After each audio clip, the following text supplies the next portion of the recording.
Okay, 1 second.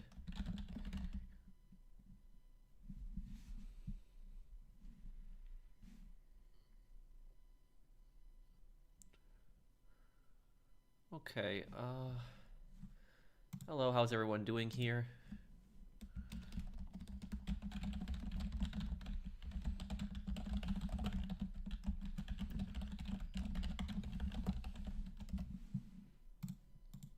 Okay. Hey, hello everyone.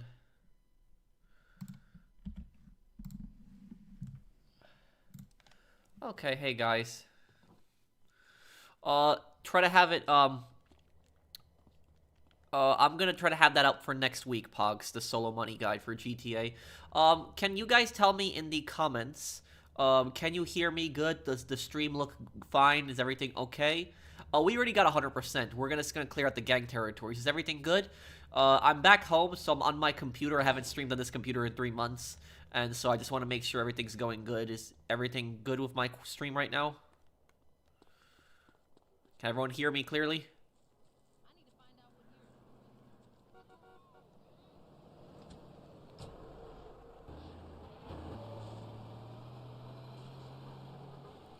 Okay, I can probably clear out, some of these territories probably with a tank. That'd be kind of funny.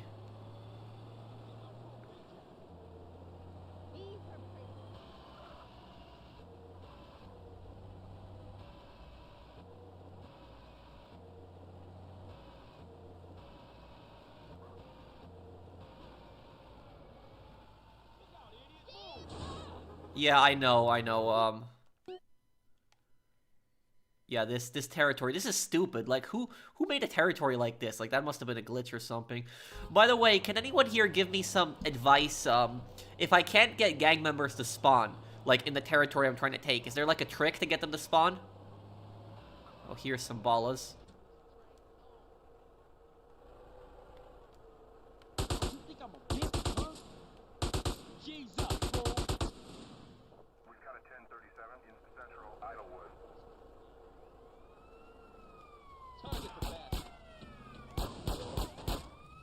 Crap.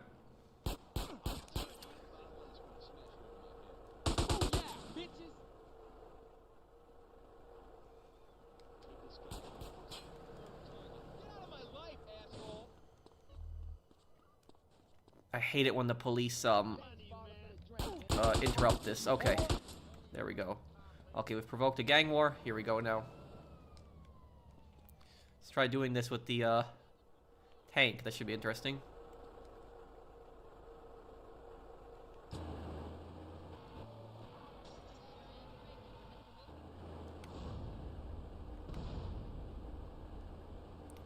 How do you feel knowing there won't be any more GTA 6 delays? Well, it's good. I just hope it ends the stupid clickbait also.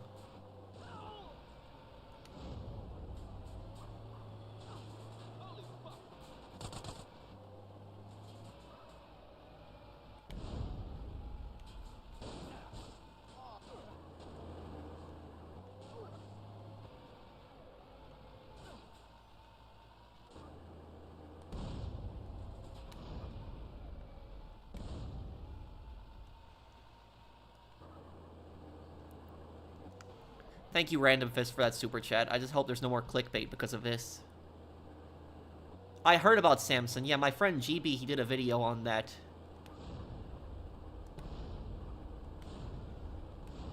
Oh, there we go. Look at that. Just...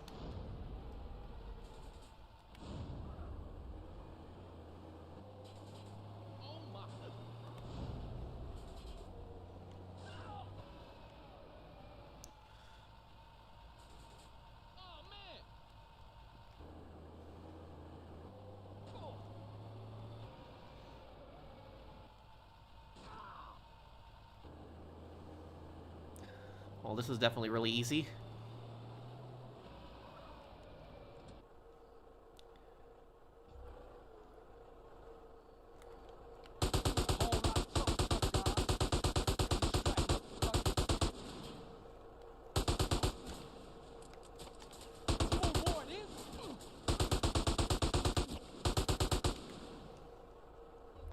There we go. Hood's ours. Ballas has lost another hood. Give me that money.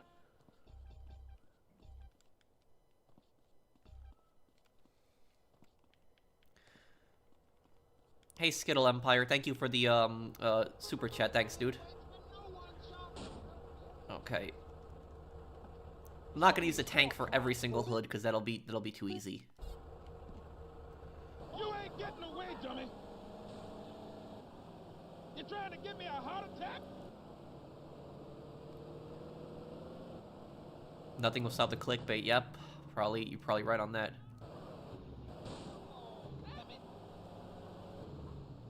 Yo, fool, this my mama's car, man.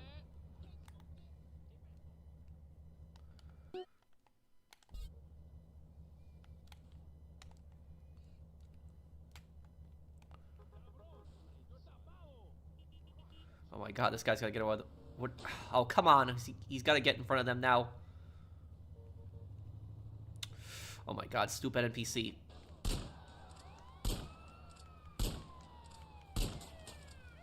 What, that didn't provoke a gang war? Seriously? Oh, yeah. You want more? What?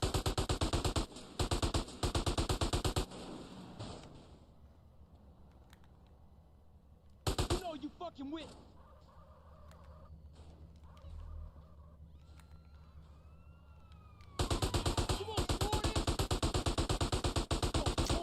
Oh man, this is one thing I hate. They have to be in the zone. Oh my god, this sucks.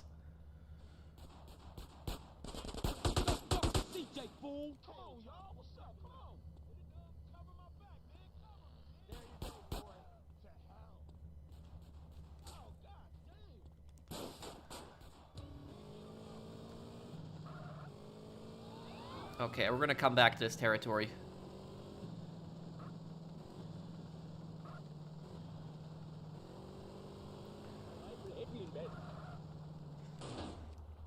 What are your thoughts on PC RAM prices because of AI slop? And will PC replace consoles one day? No, no, because there's always gonna be people that are gonna play console, because console is more simple than PC. You know, you buy it, you don't have to really install much, you don't have to put it together.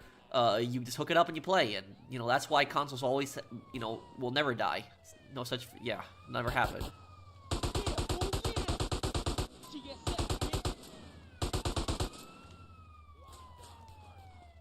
Shouldn't fuck with GSF, fool. You're not getting away, baby. Thank you, the Aurelius God. Yeah, so I don't think that.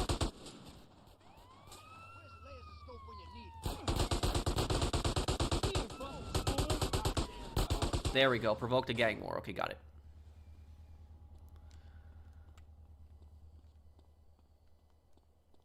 Give me them chips. Let's also make this more more difficult. Free aim.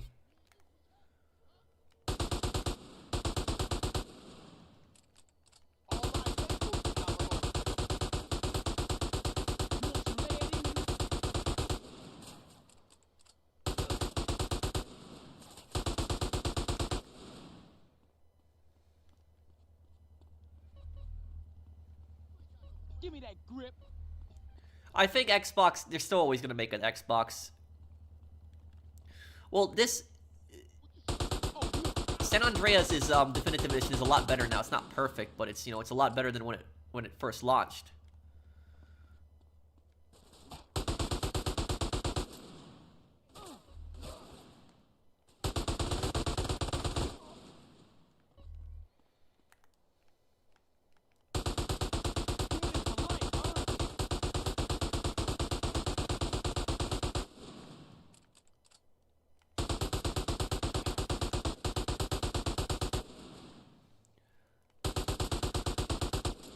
There we go.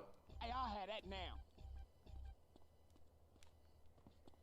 Hey, bro, sorry for the personal question, but do you believe in God? I feel like, I feel if devils like Epstein, there has to be a God. The files sicken me. It's really disgusting and horrible, the stuff that's in there. You know, people, you look at stuff like that, you know, there are truly evil people on this planet.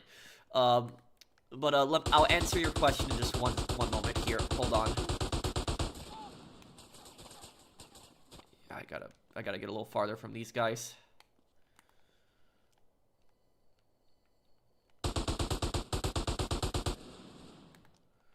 What are they doing right now? That's what I always found weird about the AI in this game. Like they're crossing the street over there to like get to me. Like,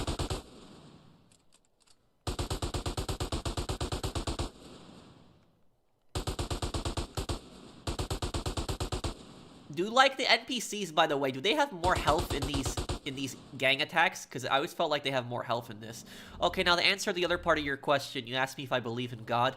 I consider myself an agnostic. I lean more towards believing, though, so I lean more towards the side of kind of believing, but I've always been kind of an agnostic, basically, about it. Like, I don't know. I just don't have all the answers on that, but, you know, I'd like to think a lot of times that if there is a God out there somewhere, he's gonna punish, like, really evil people for the things that they've done. That's at least what I like to think about sometimes.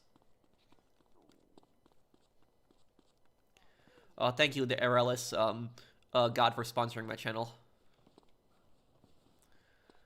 Okay, how am I gonna get an NPC in this zone here? Gross, we need this bite. Cops are such pussy. Our hood is under attack. Oh, great. Yes, that was, that will be this month, finally, Mr. Green, because I'm back home, and yeah, and I have, my Saints Row cosplay here, so I can wear that while I'm reacting to it.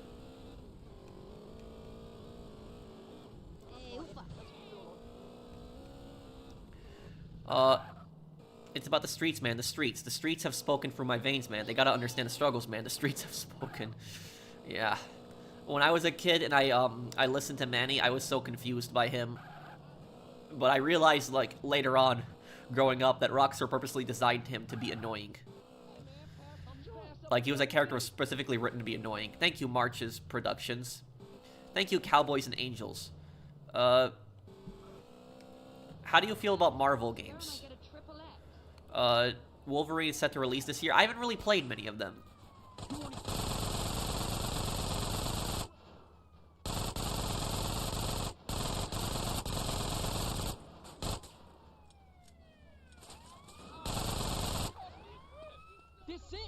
You're the GO professional. Thank you, Kevin. I did play some superhero games, though, Cowboys and Angels. But the superhero games that I played like, the original Spider-Man games on the PS2. I played Ultimate Spider-Man. I played the Spider-Man games on the PS1 when I was a kid. That was in the 90s. I played, oh, crap. What else hero games did I play? I don't know. Oh, I played, Marvel's Avengers, I think it was. That was the PS3 game. I played the first one. I didn't play the second one.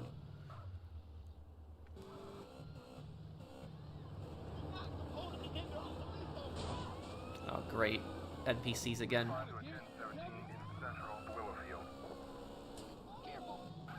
Web of Shadows, no, I did not play that one. The most annoying thing I think about this is gonna be trying to find the gang members. Like, oh, wait, here we go. Oh, crap. I hate how they run away. I provoked a gang war. Okay, good. The most annoying thing, guys, is going to be getting the gang members to spawn. That's gonna be the most annoying thing. Would you rather live in GTA Online or World of Assassination? Oh, Hitman World of Assassination. As long as I'm not a target, that is.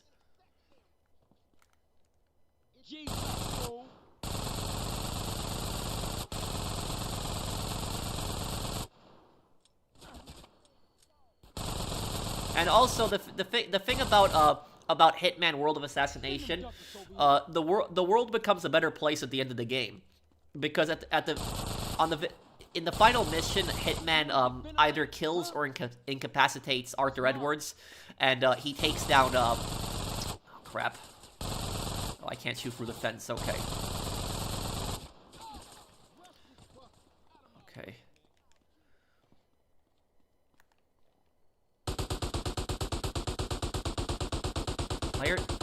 The AI is sometimes so weird, aren't they?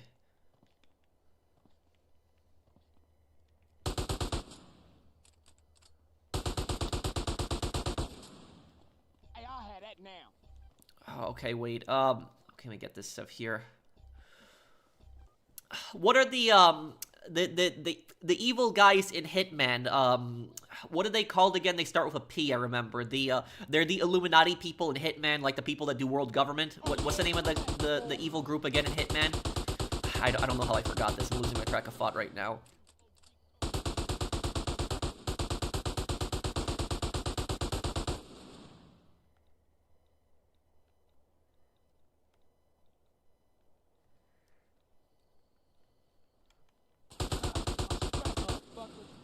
Providence, yes, it's Providence. That's it. How could I forget that name? So about Providence, you were asking me what's a better place to live? You know, GTA Online or Hitman World of Assassination? I'm saying Hitman because the world becomes a better place at the end of Hitman 3. The world does actually become a better place. The Hitman games were pretty dark usually, but Hitman 3 has actually a really good ending. It has a very, happy ending despite the games being very dark. And, 47 takes down Arthur Edwards. He destroys Providence. It's over for Providence. The world government people, they're gone. They don't control the world's governments anymore. And so the world ultimately becomes a better place. So that's what I would say about it, is that it's, yes, the world of assassination would be a better place to live than, the world of GTA Online, definitely. I'm kind of colorblind, so Vagos is hard to find. Oh, okay. Greatest within. Thank you for the thank you for the super chat.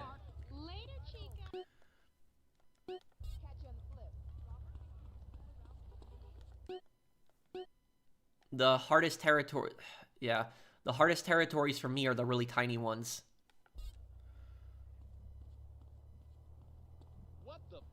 Hitman needs a Giancarlo Esposito elusive target. Did they have one? No, they didn't. He was in Payday 3 and all that. Do you plan to record or stream GTA 6 when it's out? Probably play it and do a playthrough. It'll be more memorable to the playthrough.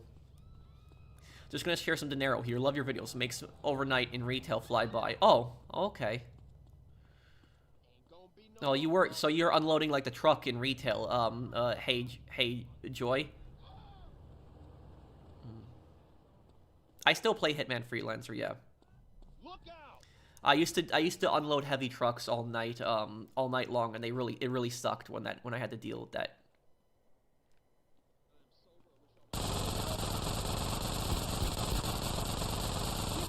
Okay, started a gang war here. Okay. By the way, guys, in the stats, does it say how much percentage I have on the gang territories? Would you say guerrilla warfare is a useful tool for small armies or resistance? Seems to work for many in history when against a stronger force. The thing is, guerrilla forces have to use guerrilla tactics or else they'll be destroyed. If they fought large armies in the open, they'd be obliterated. That's the only way they can win.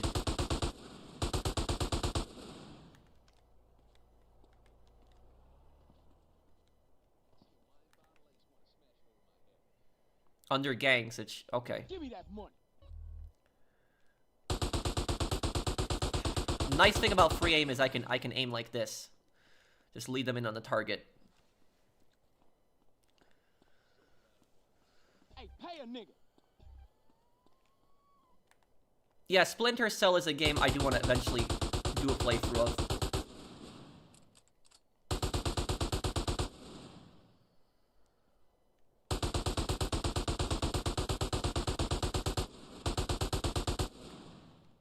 Oh, that's the second wave. Okay.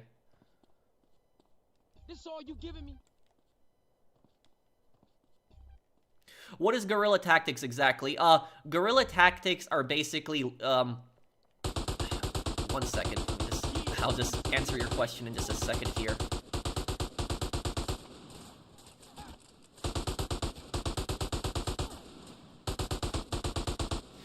Okay, so about guerrilla tactics. What guerrilla tactics basically are is ambushing large, numbers, usually an occupying force, in very small numbers. Like, basically think of like a resistance.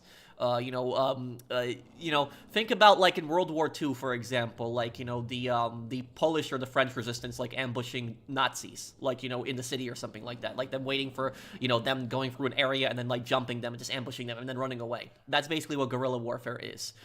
So that's basically is like attacking large groups in small numbers, ambushing them specifically. It's where you are outnumbered, usually outgunned, and you're ambushing in smaller numbers, getting the jump on them. We did that. That's how America was founded as a country. We did that during the Revolutionary War to the British. But that's that's ultimately what guerrilla warfare is, to answer your question. Have you ever played San Andreas with mods? Not really. I've actually never really modded San Andreas. I have the only mod I've ever played on San Andreas is the San Andreas multiplayer mod. I've played that, but I haven't really anything else. No. Thank you, Alexis, for the super chat. Professional. Red Dead Redemption 2 get a PS5 update? No, I don't think so. Caliber. It would have by now.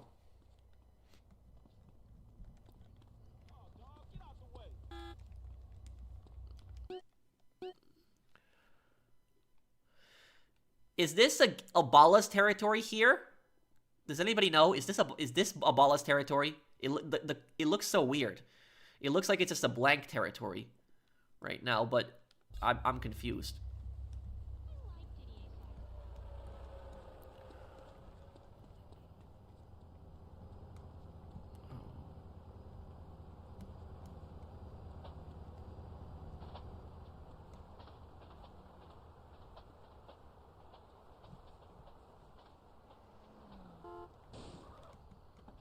Don't make me shoot you, homie. And greatest within, do I have you added, by the way? Okay.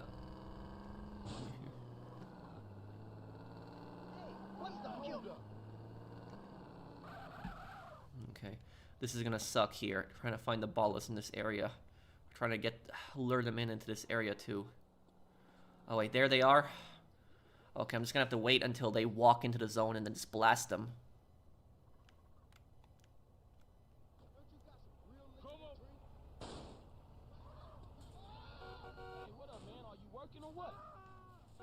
Man, they walk so slow. I never understood why they walk so slow.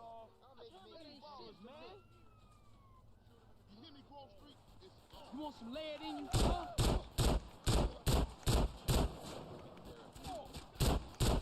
Okay, I provoked the gang war. Okay. This territory just sucks.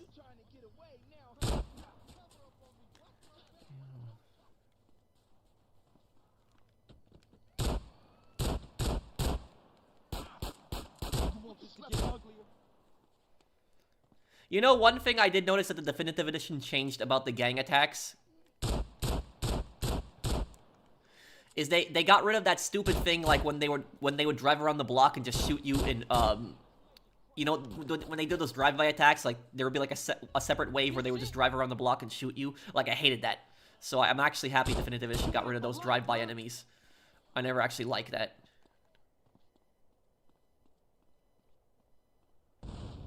What are they doing all the way back there?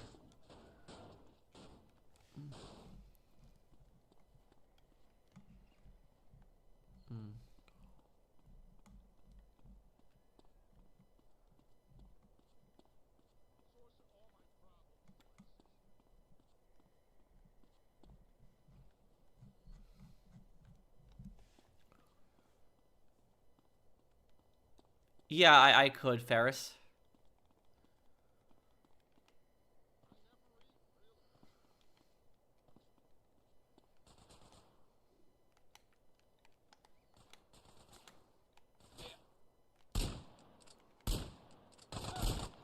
What the? That sucks when that happens, when like the enemies don't appear on the...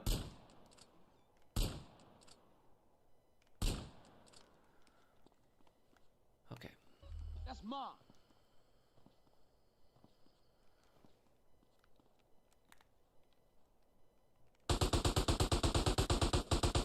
This is a nice thing about free aim is I can just headshot these guys too.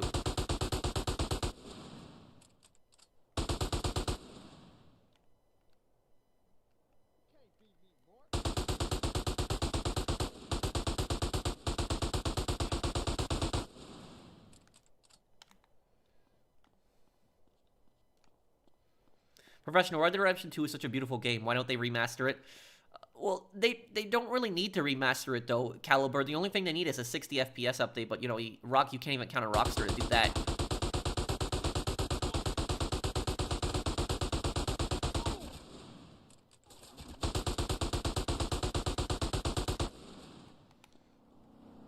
There we go. The hood is ours. Send them ducats over here.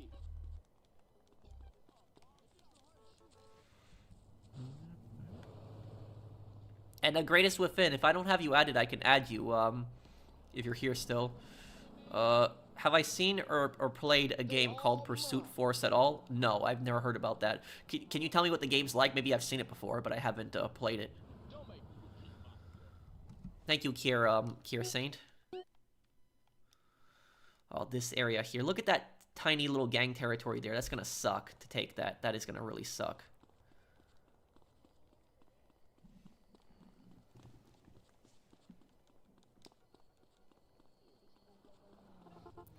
I don't think they're gonna drop the Fallout 3 remaster for some time.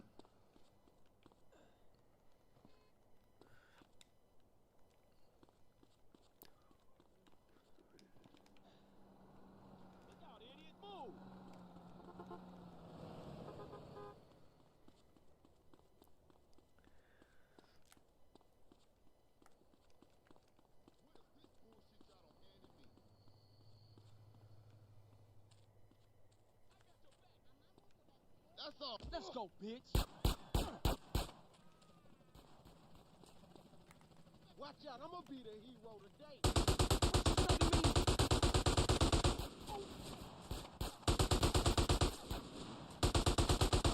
Okay, there we go. We provoked the gang war. This is the nice thing about free aim. See that? You can do that. Hey, give me that paper. Glad to see you streaming, Fate. Graphite? Wait, what dynasty? Thank you for the super chat.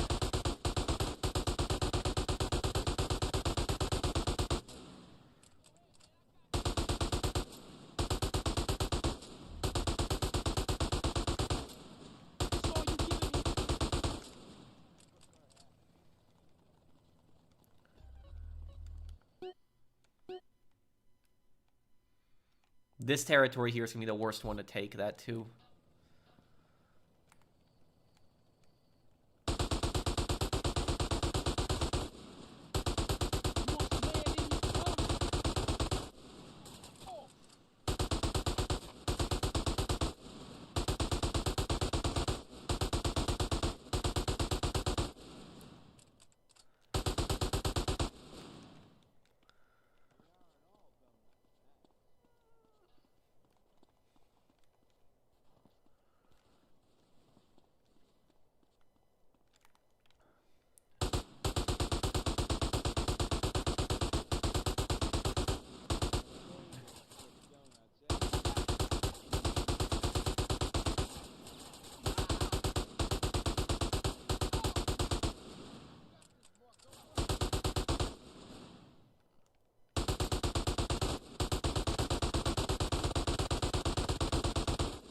Got it. Nice.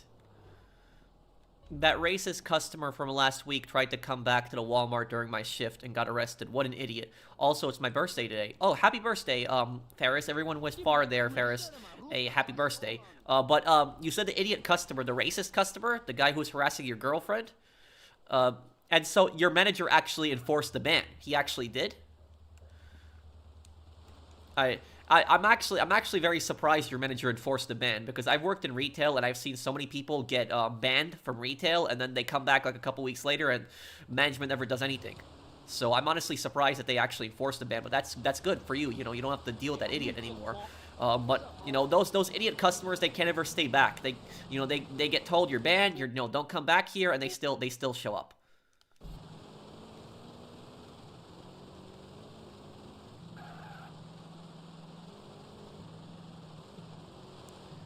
You know the one thing I'll tell you about retail though? The one thing I will tell you about retail is that nothing will stop customers. Nothing. Like literally I will tell you something. I've seen like really horrible thunderstorms outside, like some really, really bad thunderstorms, and people still come in to shop during that. I have seen it where like, you know, the water is like a little bit above the ground too. There's a couple inches of water and people still come in and shop during that. I've seen it happen where there's like the worst blizzards possible. It's the worst blizzards.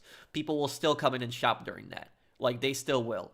And so literally the thing I learned about retail is that nothing will stop these people. Like, these people, if they're gonna shop, they're gonna come to your store no matter what. So like, it doesn't matter if they're banned or whatever, they are still gonna come in and shop. Nothing is gonna stop these people. Like, I feel like a nuclear bomb could go off and they could still, you know, come to the store and expect to get service. What's poppin' next? That's mine. Come on, Bingo, move.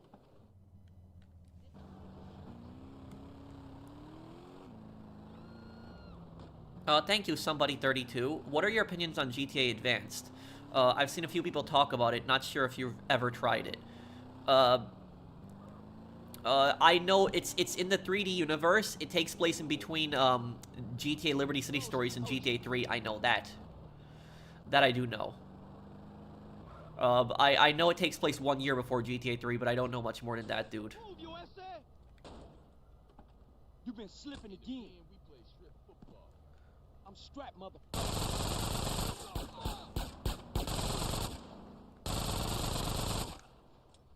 Send them duck. What? Why is it like... Oh my god, look at these territories. Isn't that stupid, guys? Like, look at what it looks like there. Isn't that stupid?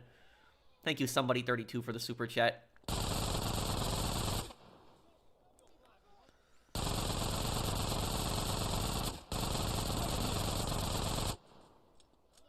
What was you saying? Give me them chips. I'll eat my way out of here if I have to.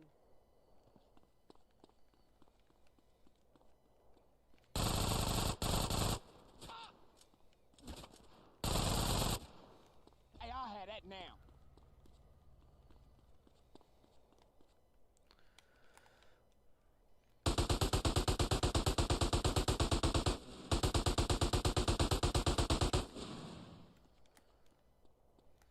First wave taken down. Nice. Okay. For Fade Graphite is a person. Use your gluttony skill. Oh, that's from Berserker. Berserker. Yes, I know what you're talking about. Yes, I've seen that anime. That one I have seen. I know exactly what you're talking about. That's Berserker of Gluttony, I think is the name of the anime. Yes, I actually like that anime. There aren't that many anime that I like. But that one I actually did like. Yes, that was a good one. Yes. I hope that one eventually gets a second season.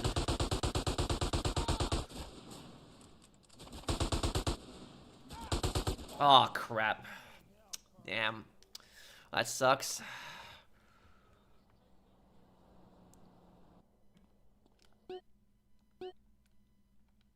Okay.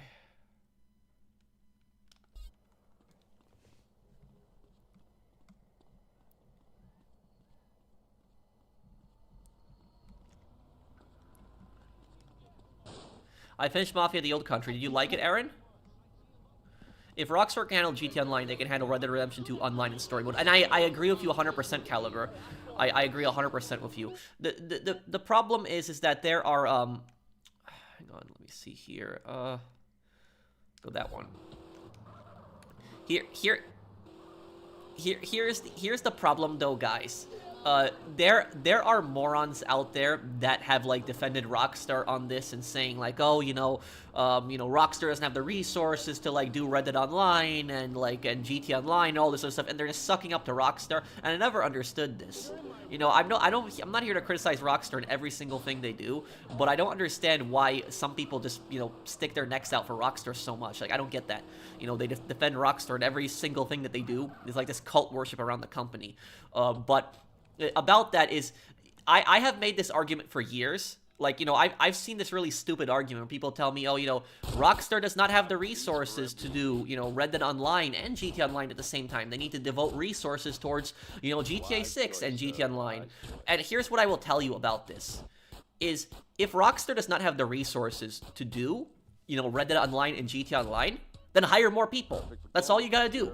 It's like, Rockstar is really, this is a multi-billion-dollar company. This, you cannot sit there and tell me that Rockstar cannot hire enough people to manage both GTA Online and Red Dead Online. You just cannot tell me that. They cannot hire enough people to. The simple reason it's not, it was not a lack of resources. It wasn't that. It was the fact that they didn't want to work on Red Dead Online. They didn't. That was what it was all about. They just didn't want to work on the game.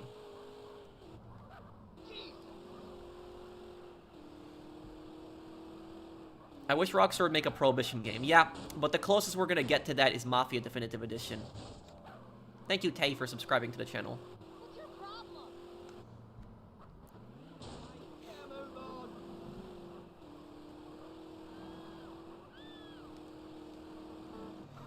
How you not see my car?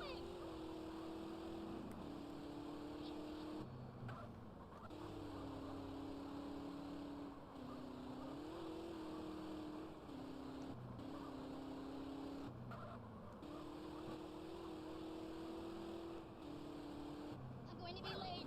Late! You better not have left a mark.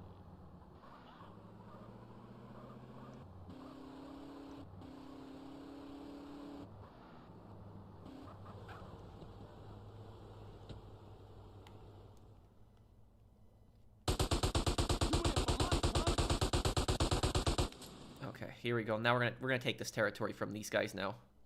That's going in my retirement fund. What's up? You guys all want to get down? One thing I really hate about these gang wars, one thing I really don't like about them, guys, is that there are several enemies like this. They don't even appear on the map. And that's the thing, I hate that when there's enemies that don't appear on the map, because then they jump you.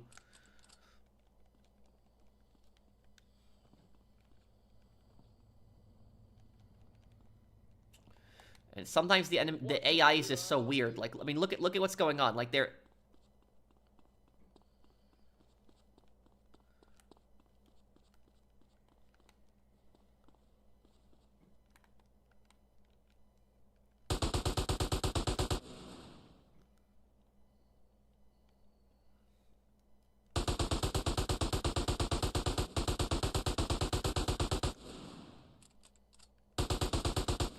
Isn't that weird? I mean, just look at, like, what they're doing there.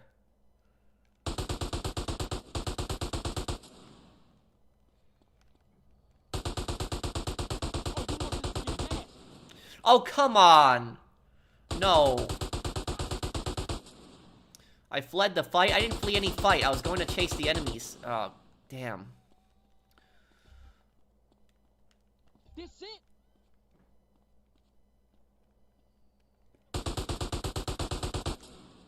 What you think now, fool?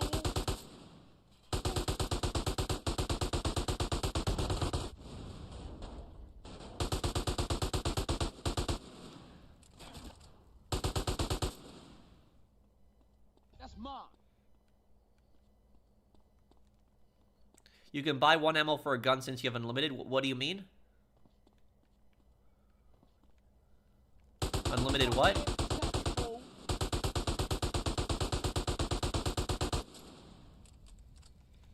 Oh, no, no, no, no, no, he's gonna run down the hill again.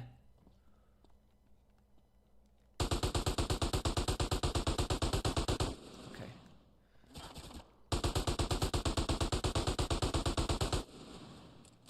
You wanna get stuck, baby?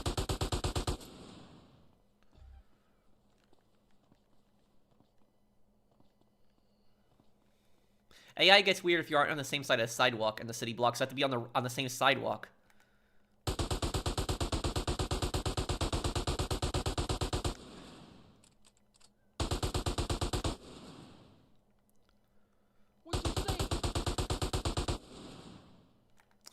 Great. Now I gotta wait for these guys to come all the way up here, don't I?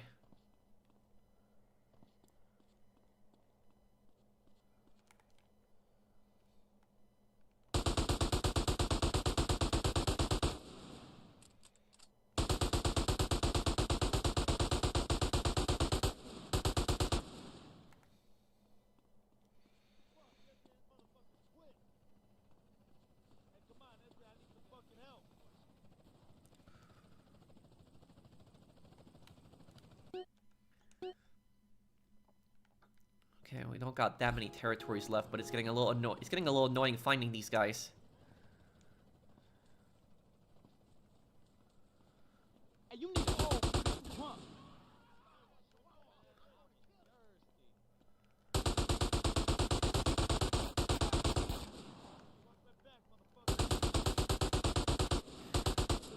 Okay, there we go. Give me that money. I watched the Godfather movies a few months ago for the first time. 2 was my favorite, but both 1 and 2 were amazing. Yeah, all the Godfather movies are good movies. Even the third one, despite being the weaker in the franchise, is still good.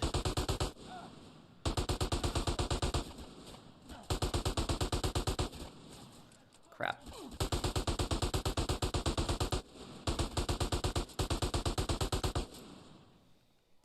Send them ducats over here.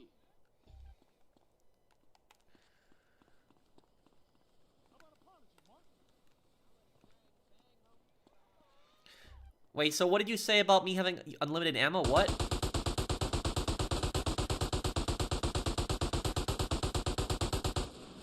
Oh, I never run out of ammo, huh? I'm seeing that now. Oh yeah, I'm seeing my ammo keeps coming back. What did I get unlimited ammo from? What was that, Vigilante? Or what was that from? 100% or? Oh, come on. Why is the AI so weird?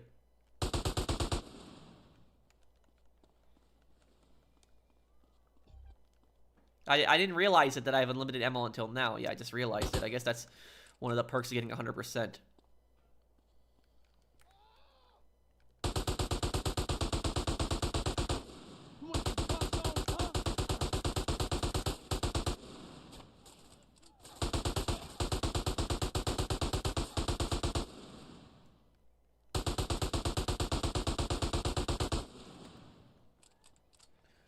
Okay.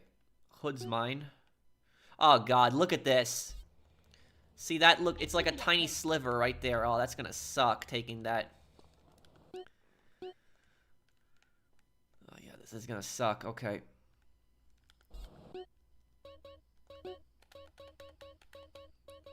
Gangs. Okay, territory. Hang on a second. Let me see this here. Territories held 42. Territories under control 79%. Okay. Thank you, Craze, for subscribing.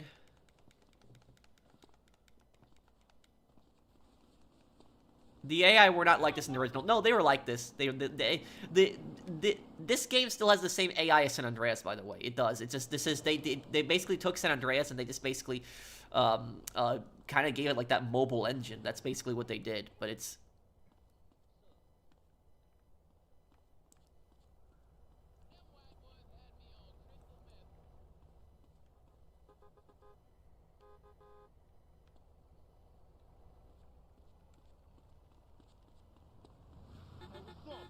Not exactly premium liquor, is Chutney?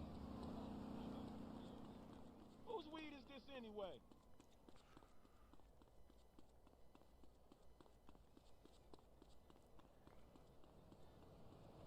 Move, homie.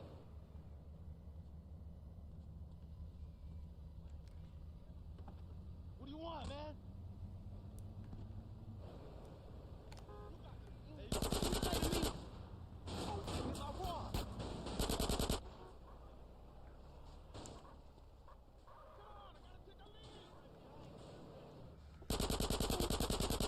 okay.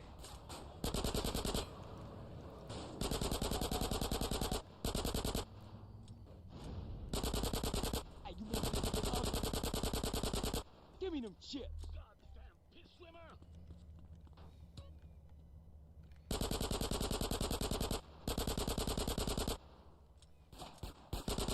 Where the hell are they Give going? me that grip.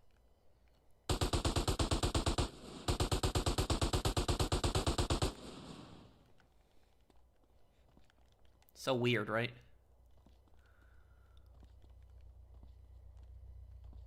He came back and was being racist to my Muslim and brown coworkers. Boss had enough and called the cops on him. Well, it's good. It's good that your boss, stood up for you guys. I've seen some customers say some really horrible things to coworkers in retail, and the management never does anything about it. In fact, they act like you did something wrong, but it's actually good that if you know your boss is actually taking your side. It's actually good. It's rare for a retail boss to do that. And you welcome that I subscribe. Well, thank you, Amine, also for subscribing. Thanks, dude.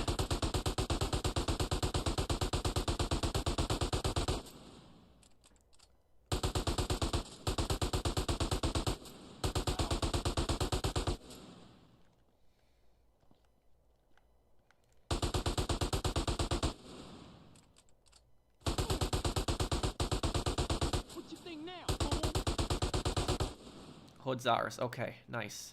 Hey, pay a nigga. Come on, man.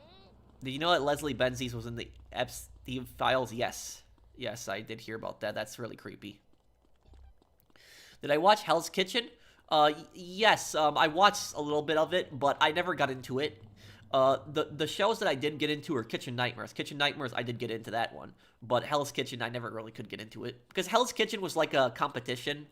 And I know it had drama, but I usually liked the Kitchen Nightmares more because it was like where he goes to like a failing restaurant and helps him turn it around. I always found that more interesting because like every episode was kind of different, where like you had different problems with at the restaurant. Either they were being cheap with the food, or management was being the problem, or or the restaurant was just at a not the most nice looking. Like there was always some kind of different problem. So that's what I liked about that one.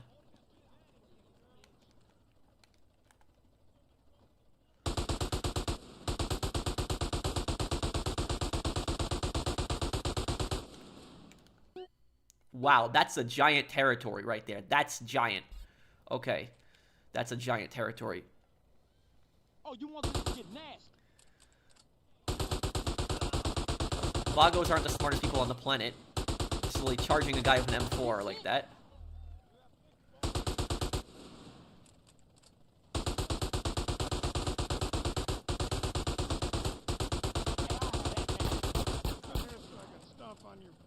You in it for life, huh?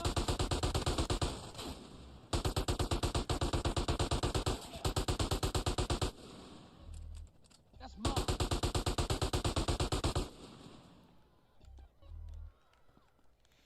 If that customer acted disrespectfully, don't bother acting nice. Yeah, and Minion Dave is absolutely right on that.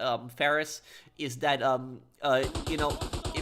if a customer is being disrespectful to you, especially if they're like being racist to you, then you have by no obligation to be nice to that customer back whatsoever.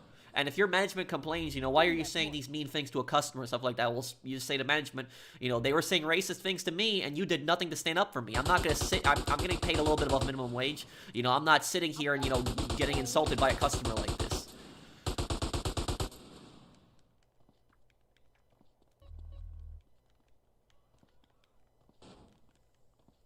Hello, my name's Nino. I remember that one. Yes, that one. That restaurant actually closed down. Nino's did actually close down. You know what I thought was the craziest part of that episode? The Nino episode. The craziest part of the episode wasn't the part, hello, my name's Nino. That's just the biggest meme of the episode. The craziest part of that episode was... So, like, for people that are not familiar with the episode, there's this older guy called Nino that he inherited his family restaurant. And the guy's, like, really lazy. He's not, like, actually doing anything. And then, like, when Gordon Ramsay arrives, he tries to turn the restaurant around. And everybody's saying, oh, it's Nino. Nino's lazy. Nino doesn't do anything. And when Gordon Ramsay accuses Nino of being lazy, do you know what Nino does? Nino takes pictures of himself cleaning. He literally takes pictures of himself cleaning, and then he gives it to Gordon. He's like, these are pictures of me cleaning. This is proof I do, do things around the restaurant and stuff like that. So, like, when he took pictures of himself cleaning, I thought that was the craziest part of the episode. Not even the hello, my name's Nino part. Oh, crap. We're getting a territory attacked right now. And it's coming from that little sliver back there. Oh, great. Okay. Thank you, Anonymous, for subscribing to the channel. Thank you, dude. Grove Street needs your core. Raise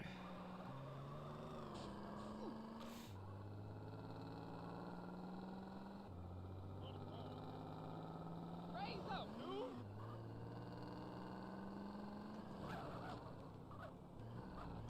Don't I get a trophy for getting all the gang territories in this game? I think I do, right? I'll eat my way out of here if I have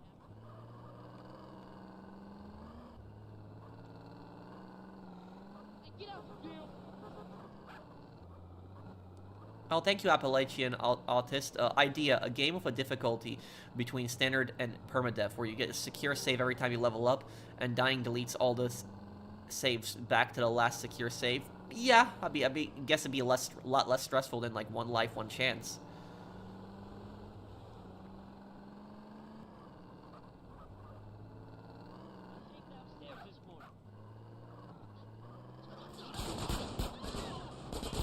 Who let you out of the mental home? Who let you out of the mental home? CJ has some great insults.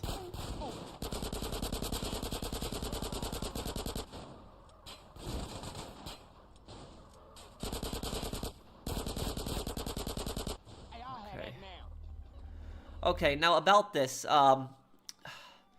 this is gonna be the worst territory to take. Like, this has to be a glitch. This has to be a glitch. Like, when they were designing the territories in the map, they messed up. Like, there's no way they did this intentionally. Like, this is so stupid. Like, look at this. It's like a tiny sliver, stupid drug dealer. It's like a tiny sliver of Ballas territory right here. Like, how am I supposed to clear this out? Like, this is just stupid here.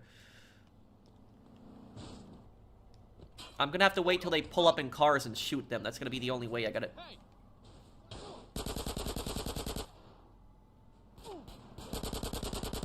Oh shit, I got a gap. That still doesn't count. Send them ducats over here. Like, I mean, just look at this, guys. Like, don't you agree with me? This is just stupid. Like, having a territory like this small. Like, isn't this idiotic? Okay, there we go. Now we provoked a gang war. I mean, like, this is just stupid. Like, this is just stupid. That crap. That's just stupid.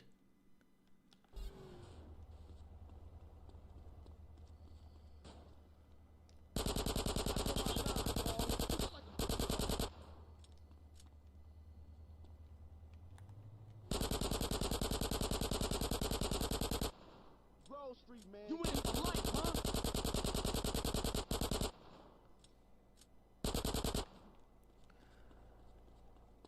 Yeah, them my ducats now. I guess they have HQ on the sidewalk. Yep.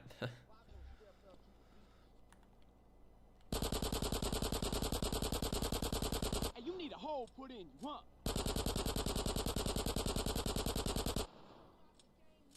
What the Ballas is doing standing in the middle of the road?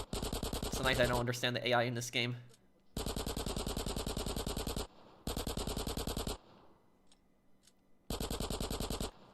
That's the second wave.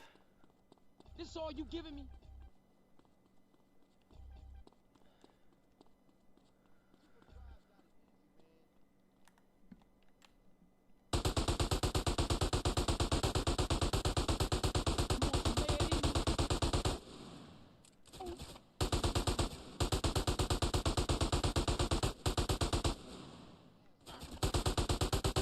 Territory's ours. Okay, good.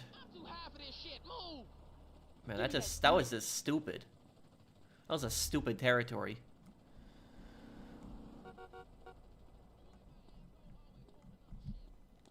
Hi, friend.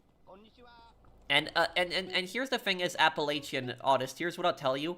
I don't mind it when You've been slipping we have games with like a very difficult permadeath system, but as long as the game is reasonable, as long as there's no BS that happens. If it's challenging but there's no BS that happens in the game, I'm fine with that. But a lot of times when people are playing permadeath in games, have you guys ever noticed that when people play permadeath, it's usually something stupid that kills them. It's not even like the enemies in the game. It's just usually something stupid like an accident or, you know, something that's not supposed to typically happen.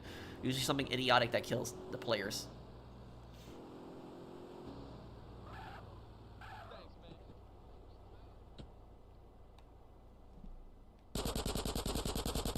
You want to get bucked off, huh?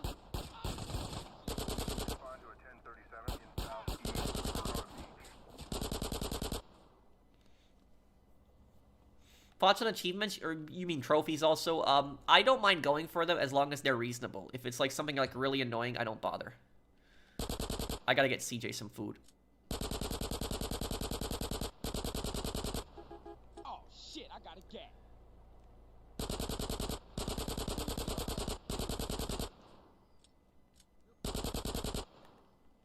This it?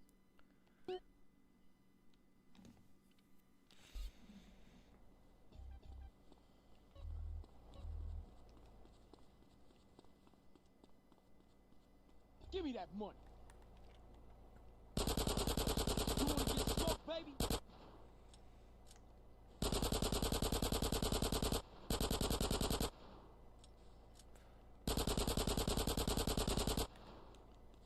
Okay, there we go. One more wave, and this will be ours too. Hey, pay a nigga.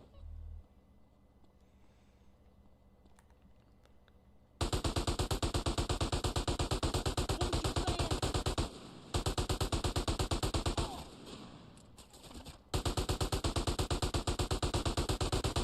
What's ours? Nice. Send them ducats over here. In my summer car broke. Physics can just kill you. Oh, that's a game. Oh, okay. You know the ridiculous thing I've seen is, guys, I was watching this one YouTube video where there was like a GTA San Andreas speedrunner, right? And he was like right at the end of the game. Like right, like so close to the end. Like he was doing that mission like when you chase OG Loke in the go-kart. And he was like right at the very end of the game, and the buttons that he was hitting, he accidentally activated a cheat code, which is to change the weather, just because of how he was driving, and basically just ruined his whole like 5-hour speed run. I that just sucked so much. I felt so bad for that guy.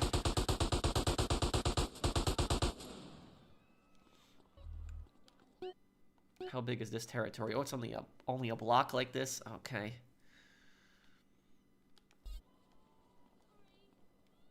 Oh, you seen that one? Yeah, I don't remember the YouTuber, but I remember I saw, like, the video of it happening, and that just sucked.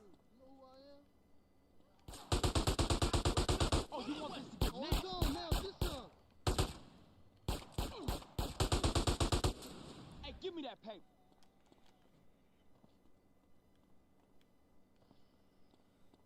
No, I never really played the God of War games.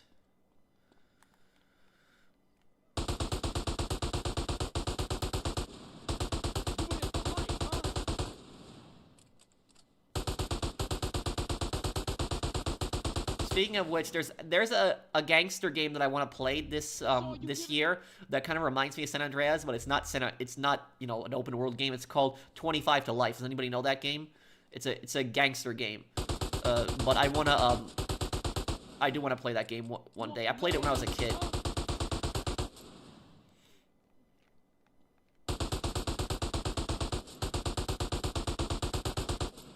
This hood is ours. Nice.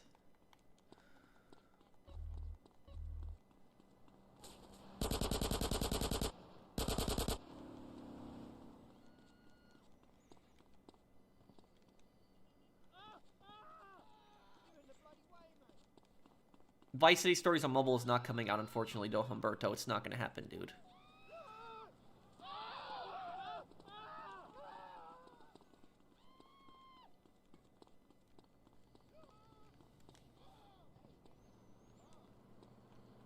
G's up, fool.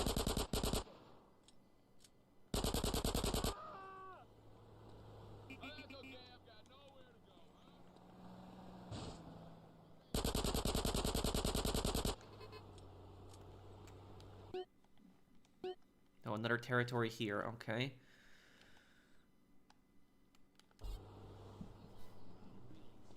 Let me see. How many territories am I at right now? Gangs. 86% of territories held. Okay.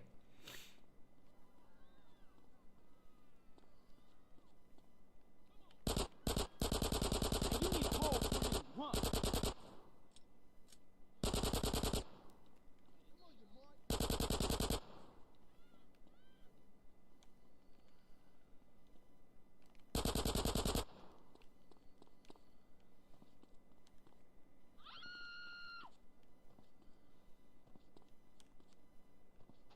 this it?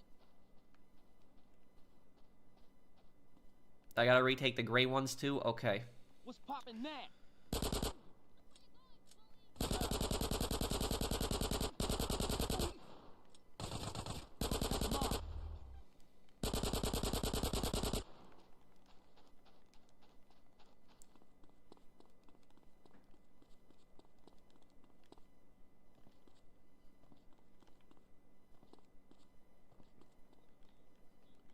Oh yeah, what's that, fool?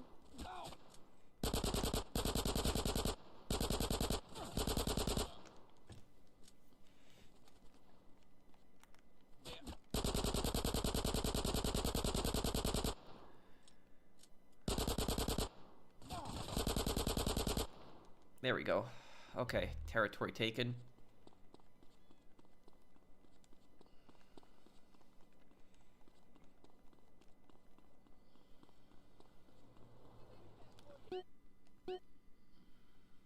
Okay. I hope this is one territory. I really hope this is one. Because this is going to break up into two. That's going to suck.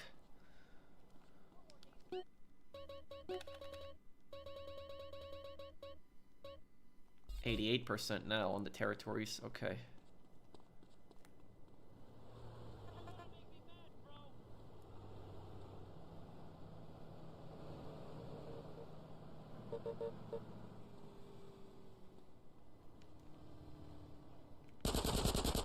Yeah, them my duckets now. Respond to a 1037 in southwest Toronto. Crap. I like how the wanted level goes away the second you get like a gang war. It's like the cops are like, oh, let the gangsters kill themselves. That's what the cops are basically thinking.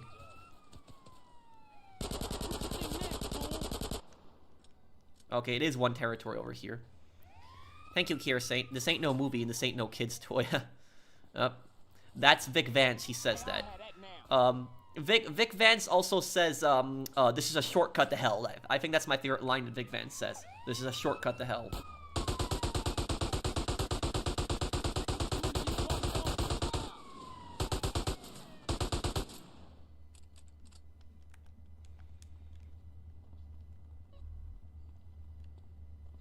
You know what? I think my favorite line that CJ says is he says he's like, did you steal your license? That one, or he says it's my constitutional right, B. That one's good too.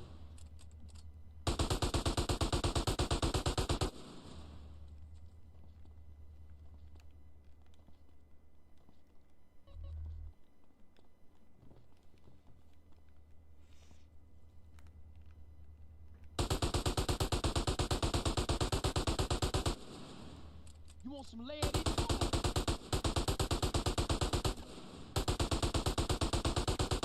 Nice. Okay. Is this a purple territory here? It's a little hard to see. It looks like it. Oh. Hey, pay a nigga.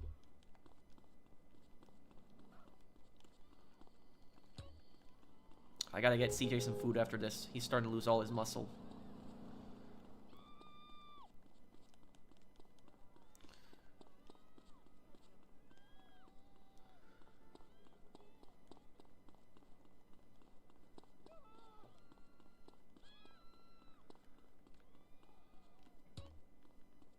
Oh, come on. No, the hood is under attack. Where?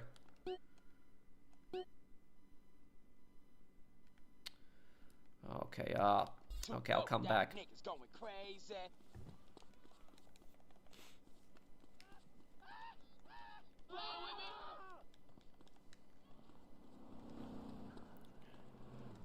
Where do can I buy the minigun and ammunition in Los Santos? Where do I get the minigun in this game again? I gotta get it at Los Santos, right?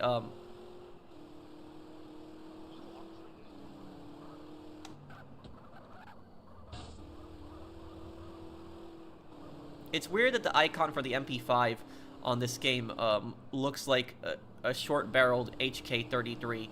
And HK-33, if that exists, the magazine is definitely not 9mm. Yeah, a lot of the guns look a bit weird in these games.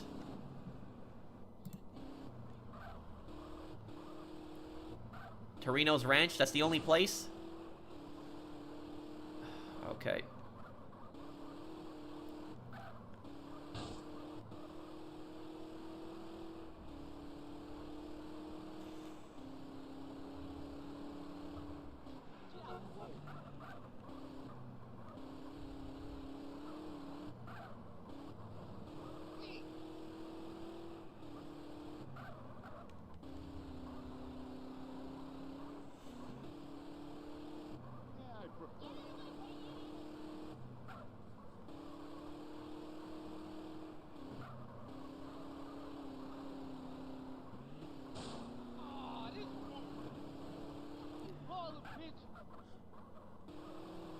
Source of all my problems.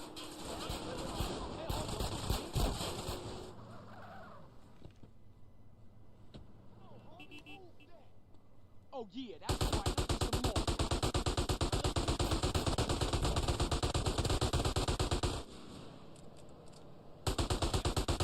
Give me them chips. They attacked from there. My God, that crap. Oh my God, that crap is gonna be. This is gonna suck, guys. This is really gonna suck. This, like, look at this territory. It's so stupid. Like trying to find Vagos in this, like.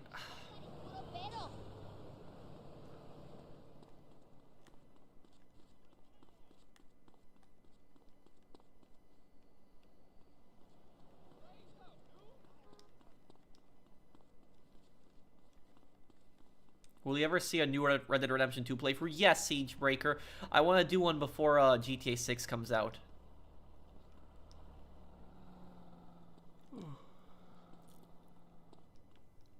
The small territories are the worst. Yeah, they suck. They really do.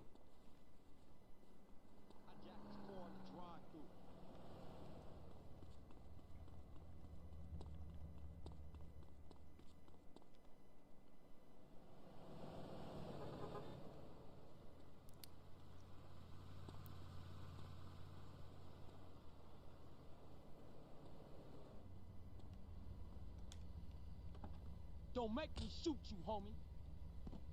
Hey, you want this?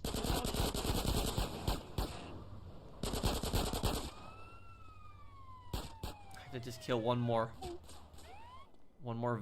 Vagos member here. Oh, come on. I'ma smash your car, man. Yes, okay, I provoked a gang war. That little tiny thing, yep, I provoked it. Okay, good. And is this the final territory up here? Is it? Final. I know there's territories on over here also on the beach, but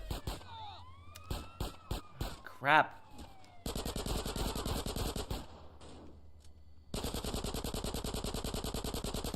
Oh my God, this is what I hate when this happens. When you have enemies that do not appear on the map.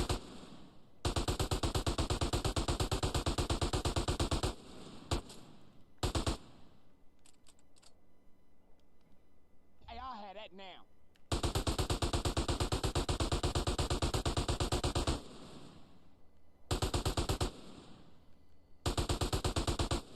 Oh yeah, what's happening, fool? That's going in my retirement fund.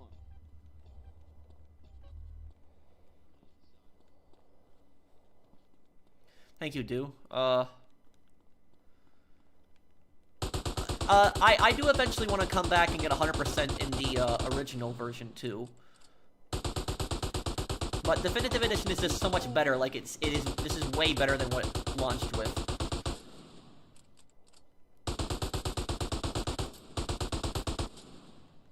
Thank you, Appalachian. It looks almost like an HK33, 53, which is basically a thick MP5 and 5.56, still roller delayed like the MP5 and G3.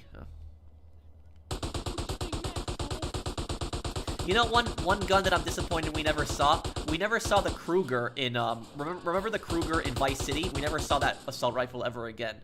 I'm disappointed we didn't see that. I actually like the Kruger a lot. I like the Kruger better than the AR in Vice City, because it had a slower fire rate, so it was actually easier to control it. But I did like the Kruger a lot in Vice City. I think the Kruger is based on the Mini 14, correct me if I'm wrong. Smile more, bro. Thank you, Do. It's just my personality. It's not that I'm unhappy. It's just I just don't really, I guess, joke around a lot. I'm more better at explaining things.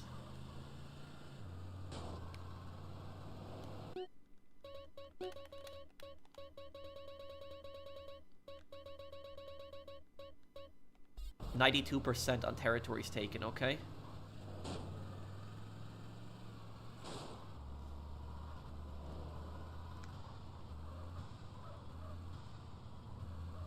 I think this is the final Vagos territory, guys. When we take this territory, the Vagos are gonna be done. They're gonna be gone from the game.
I'm an officer of the law.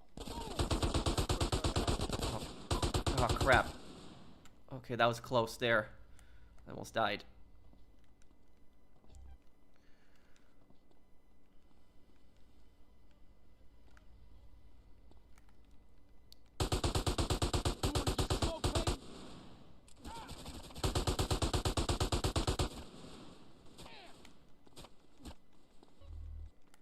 Hey, I'll have that now.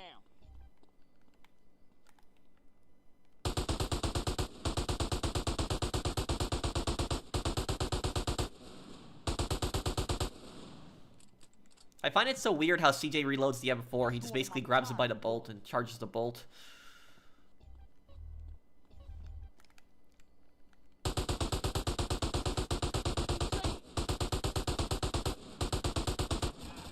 Oh, crap. Oh, no, this is... Ah, god damn. Oh, I hate when this crap happens. I literally got boxed in from both sides.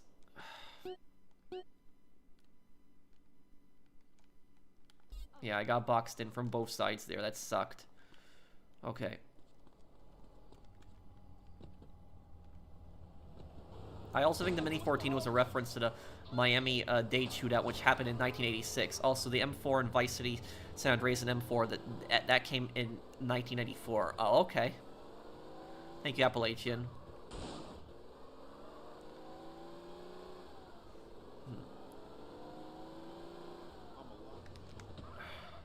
Oh, and speaking of which, I should have just taken my homies with me, because my homies all carry Desert Eagles now. I forgot about that, right?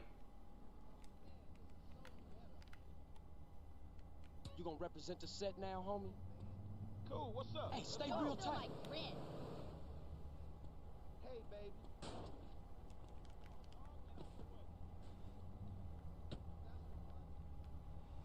Who rolling shotgun?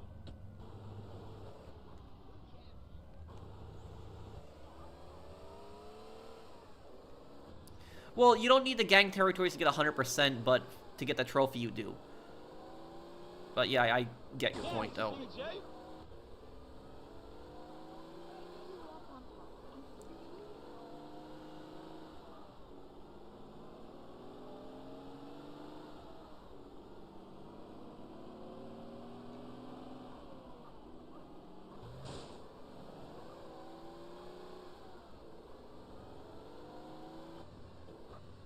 He's flying now.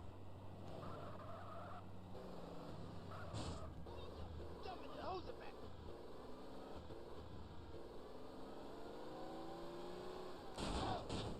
Let's roll.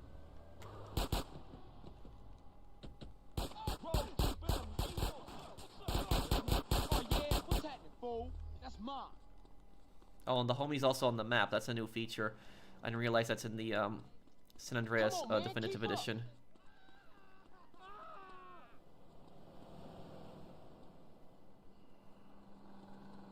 Hey, over here, come on, keep up. Okay, Oh,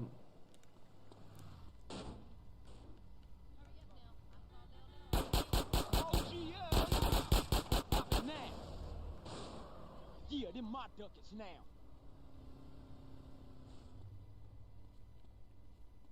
Let's do these fools. Come on, man, keep up. Give me that money. it's a Colt 733. The revised mod names it right. Wait, which the handguns I'm firing? Crap, okay. Hey, a nigga.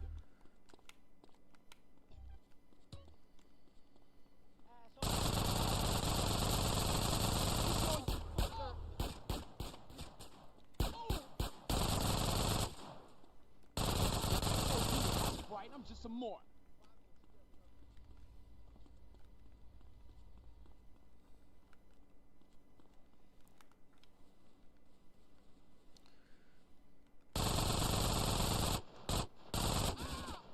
Oh no, not again. Oh my god. Oh my god, this territory sucks, this one. Oh man, this sucks. I didn't want to waste time going to the gun shop, but I guess I might as well now here.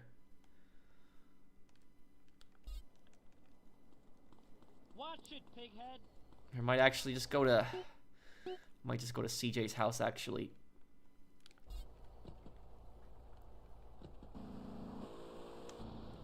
Oh, it's the handgun, okay. Have you maxed out your gun skills? Yeah, pretty much. Just get the minigun. A little bit of a drive to get the Torinos at this point.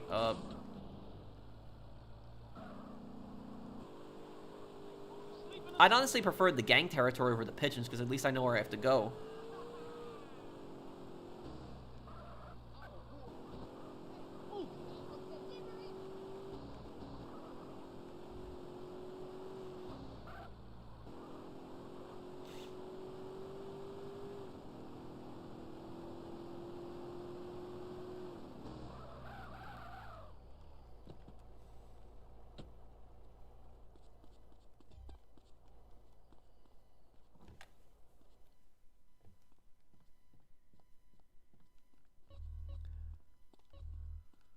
Okay. Professional, use the minigun. I could. Let me see. If I'm gonna use the minigun, though, I gotta... Hang on. First, I gotta get this...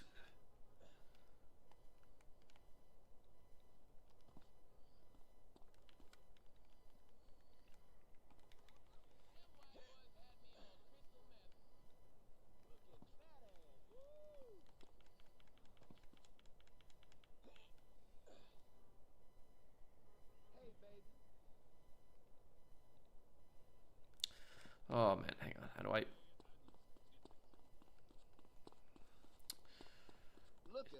Is there an easier way to get up on his roof?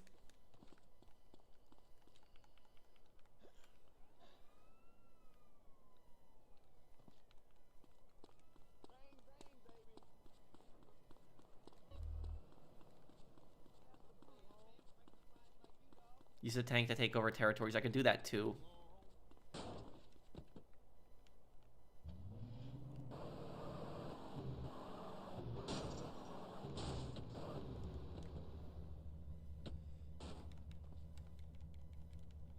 Soap, get off the minigun. We are falling back. I remember that line.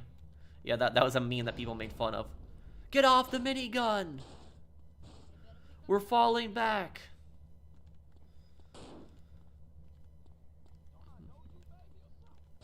But you know what line I hated the most in Call of Duty 4? You remember that one line? It's in the exact same mission. Hang on. What's the jet mode? Oh, here we go. You know that one line in Call of Duty 4? Let me see. Where's Torino's Ranch? Torino's Ranch is this one, right? Yep. There was that one line in Call of Duty 4 where Gaz says, oh, this wanker's gotta be taking a piss. We just busted our asses to get up here, and now they want us to go all the way back down. That line, I remember that line, and the reason that line never left my head is because that mission on Veteran is the worst one.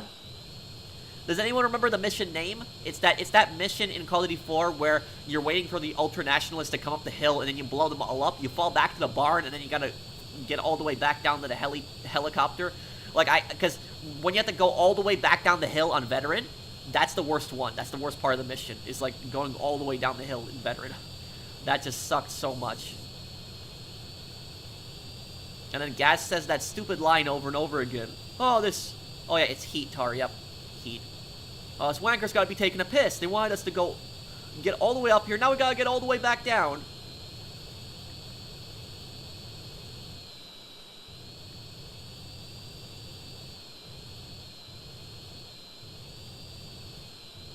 Okay, where is Torino's, where's the minigun?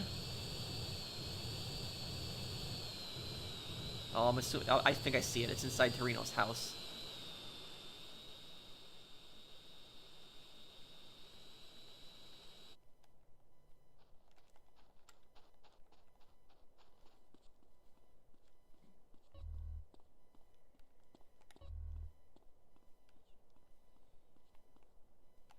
And since I have unlimited ammo now, oh yeah, this will make the this so much easier now. How I beat the original Call of Duty 4, of course, yeah. The original one I beat too.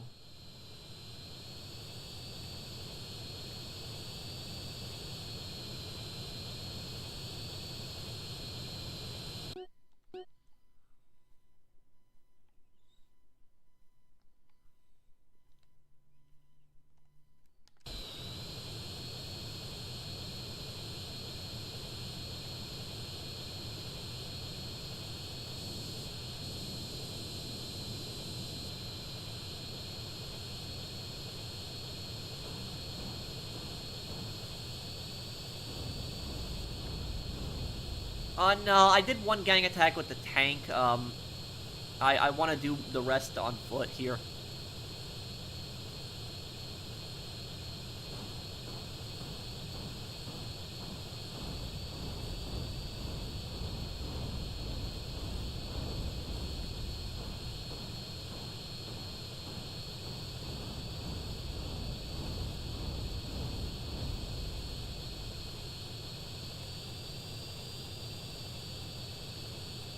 Stalker, no. I've never played Stalker. I know the game, but I've never played it, no.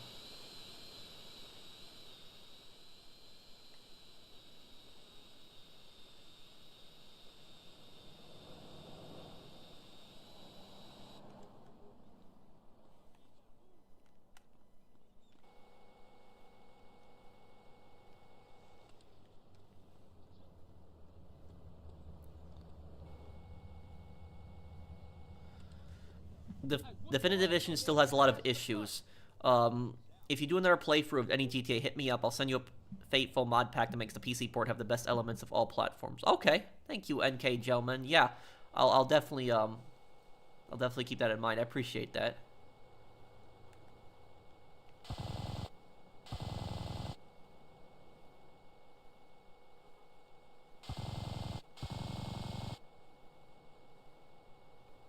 Respond to a 1017 in Central Las Colinas. Okay, yeah, this is gonna make gang attacks really easy now. This. What you saying? Wow, just look at that, right? Look at that.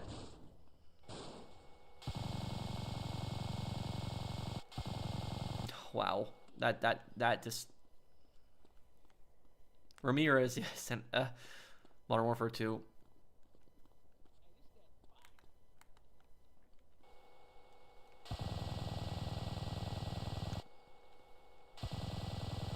Wow, look at that.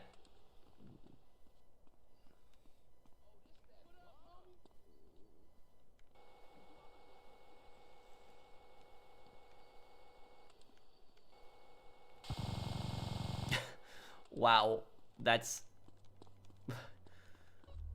Send them ducats over here. You guys see that? Okay, that's it. The Vagos are done. Vagos have been completely wiped out, guys. They are done. There's no more Vagos left in the game. The Ballas are left. I'm gonna wipe them out next.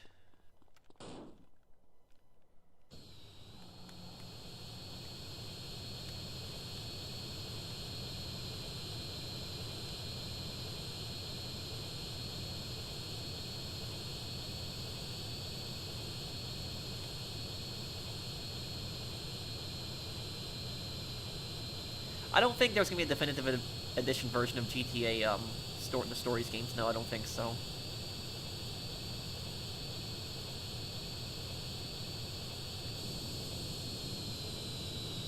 Oh, I forgot this thing can drop bombs. Yeah, that's one thing we always all forget.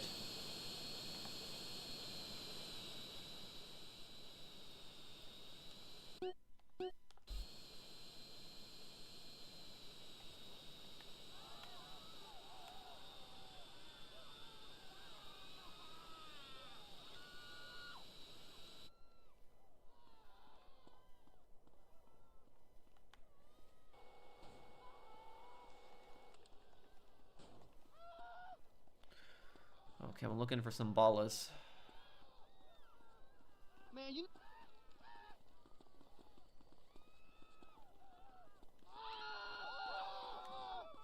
Anyone who wears purple in a Ballas neighborhood is an idiot.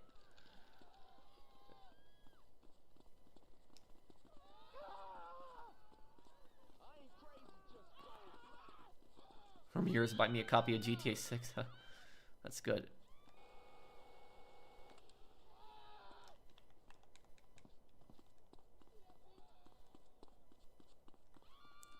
No, it's not a Balla. I thought I saw a Balla for a moment here. Excuse you.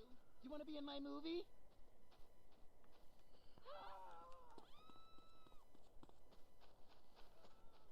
You'd look hot on the big screen.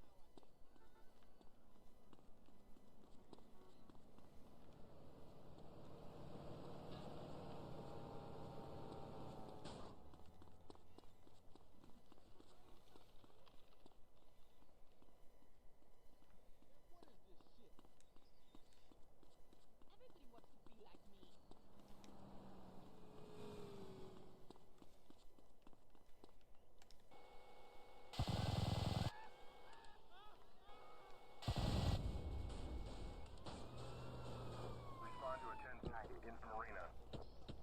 crap. This is the LSPD. Stop! Come on, fight! Fight! Oh, I keep forgetting to get CJ food also. Oh, come on, I only need to kill one more Balla to start a gang war. Where are they?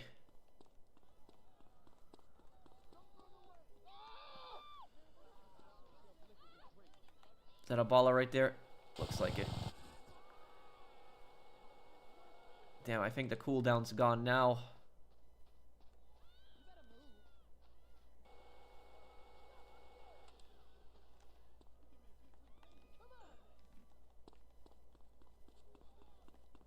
I need to handle this myself. I ought to bitch slap you. Stop running!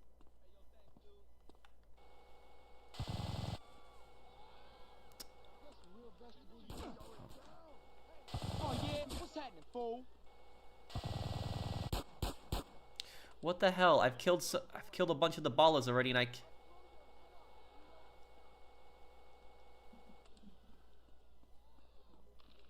why is it not? I left the zone. Well, what is the zone? Okay.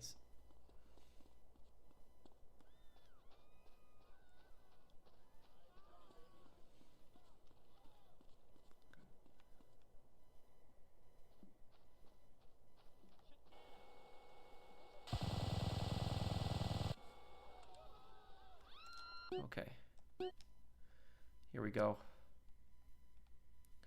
And these are the last 3 territories? Okay. Which betrayal do you think hit the hardest with the Commonwealth? The Austrians or the Prussians? You're talking about Poland?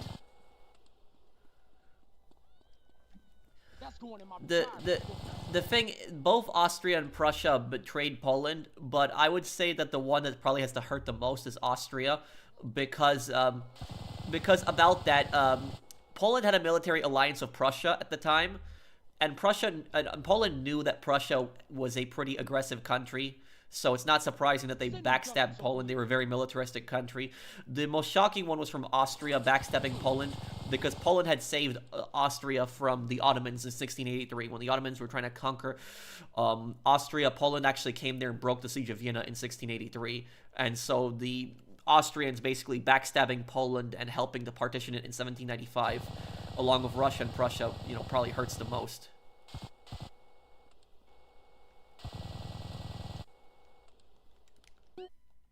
Hood's ours. Okay, nice. You make this look easy. Well, I'm kind of cheesing it right now because I'm using a minigun. 96%. Okay, guys. I think these are the last 2 territories left, is these 2 here. They should have added gang territories in San Fierro. Well, hang on a second. Let me turn on notifications. I'm going to turn it on for, hang on, messages, but what is it? Trophies. So we can see the trophy pop up. Yeah.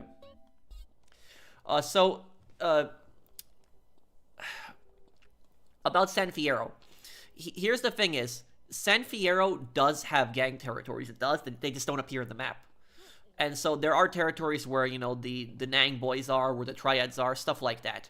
So they're there, and it also where's the San Fierro Rifas. They are also there. There's a glitch I know where you can actually have Grove Street take over San Fierro. So there's a glitch I know that you can do where you can, you know, take over territories in those areas.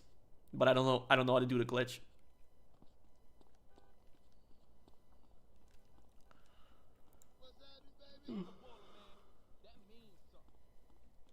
Yeah, a minigun of infinite ammo. I got 100% completion, so I'm not using cheat codes, by the way, guys. I got 100% completion, so that's why I have minigun infinite ammo.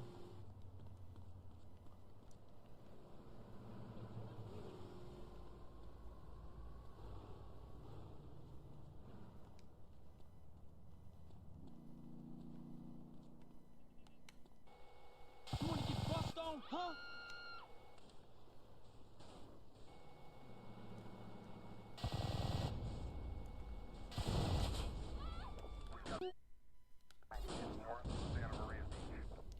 What do you think happened to Private Ramirez after Modern Warfare 2? Well, he probably participated in the rest of the Russian-American War, or World War 3 in Modern Warfare. Oh yeah, that's right. I'm just a mark. Modern Warfare 2. First wave, that's it, done.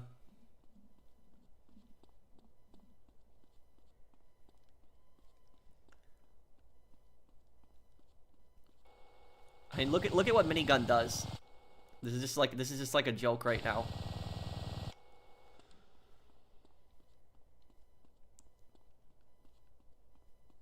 Ramirez is mentioned in Black Tuesday. Oh yeah, what did they say?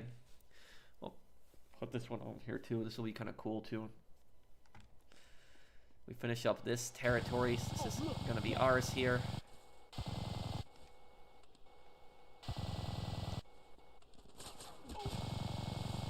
Hood's ours, nice.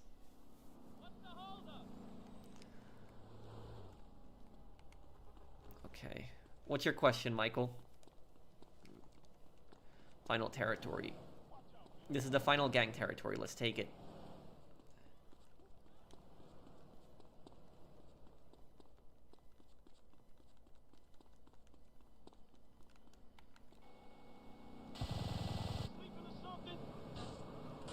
Whoa, what the?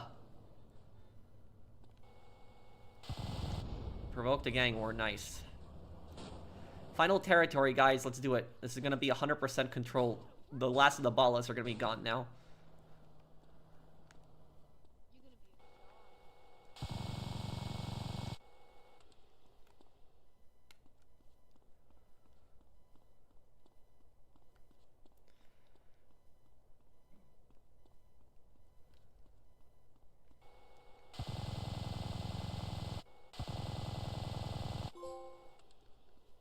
Oh, I got the trophy. Ain't nothing but a G thing. But I didn't even take the territory yet.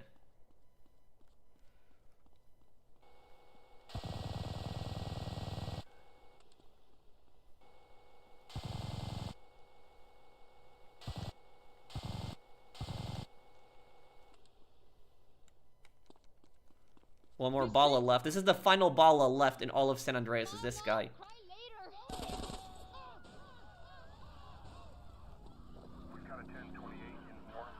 And now the Ballas are gone. That's mine. That is it. Didn't you guys tell me... You guys told me in the comments you wanted me to do the triathlon or something, right? Oh, crap. CJ's on fire. Well, I think the fire truck missions... You guys want me to do the triathlon, right? Where is the triathlon? Where is it? Grove Street needs your core.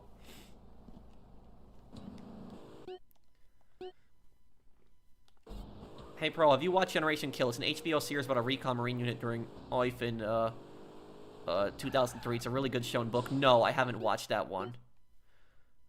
Isn't there like a World War II one also called Generation Kill? Thank you, Appalachian. At the beach. Oh, here? Hold on a second then. On Sundays only. What? Today's Monday. Oh, okay. Where the lighthouse is. Okay. Head to a 1081 in northeast Santa Maria Beach.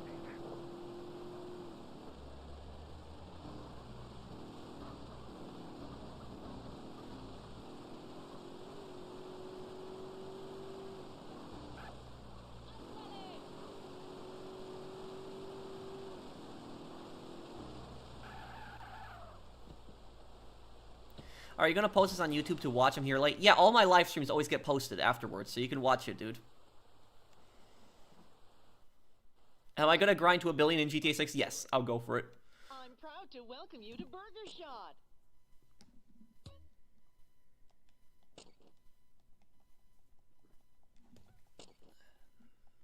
I have enjoyed serving you, sir. Slurp my burger, sir. Have a wonderful day. Oh, also spawns on Saturdays. Okay, hold on. I'm just gonna have to fast track time then.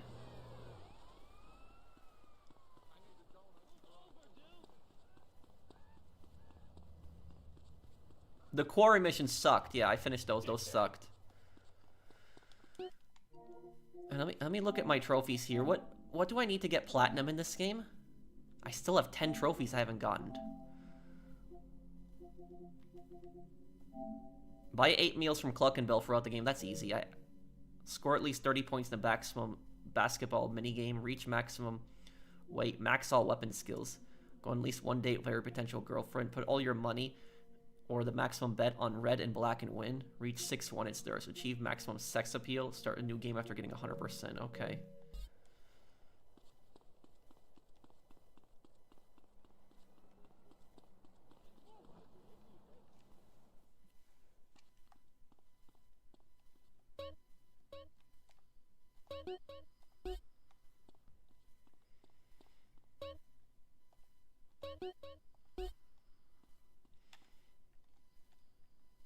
Okay, it's Monday.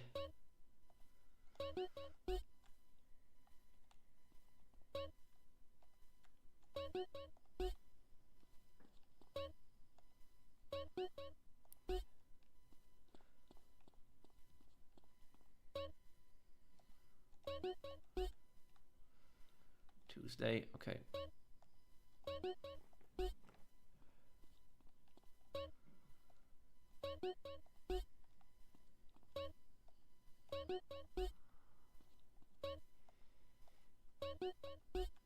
You're thinking of Generation War. Generation Kill is a true story. The real Rudy Reyes plays himself in Generation Kill. Wife is Operation Iraqi Freedom. Oh, I didn't. I think I know the show you're talking about. Wait, I think I've seen clips of it. Is there like a scene in the show where there's like a bunch of there's like a bunch of these Iraqi guys that are like in a pickup truck with AK-47s, and they bump into the U.S. Army on the highway, and then the U.S. Army doesn't know who they are, and it's like a tense standoff, and then the Iraqi pickup truck, you know, turns around. Is that the one that I'm thinking of, or is that like a different movie? Because I seen a clip of that on YouTube.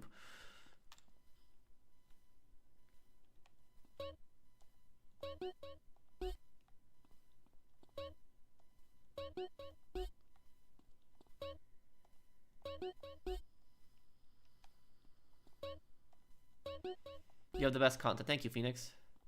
Okay, so you said that it's also available on Saturday, right? The triathlon? Okay, well, it's Saturday now. Okay, so I gotta go to the lighthouse, you said.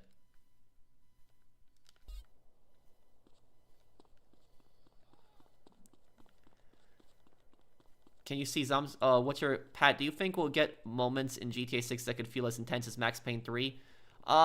When you say intense, do you mean like the darkness of Max Payne 3? Like, are you talking about like this really disturbing moments?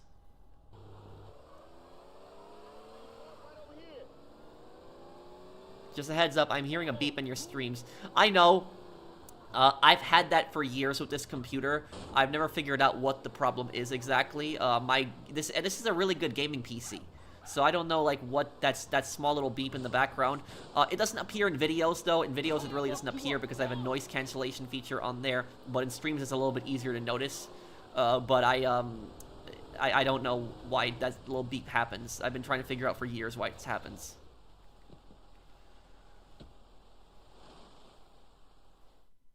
CJ now has the makings of a varsity athlete. Thank you. Run into the water to swim. Okay.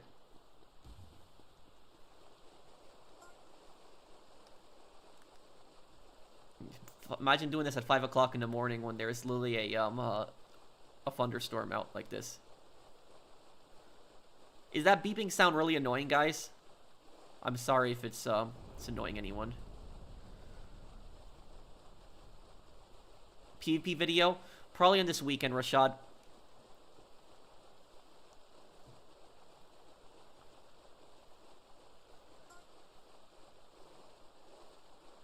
Yes, later today, the Yakuza, Kiwami Part 2, Part 7 will be up. Do you guys, but if anybody knows what that beeping is, just tell me.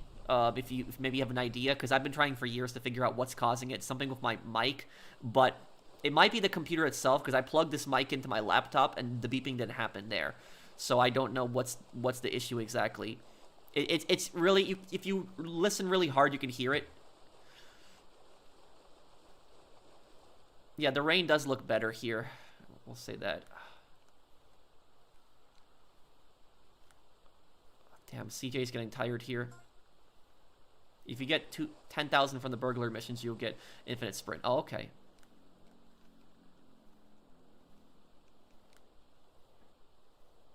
Do these guys have infinite sprint and are behind me? I hope not, because they're going to catch up to me.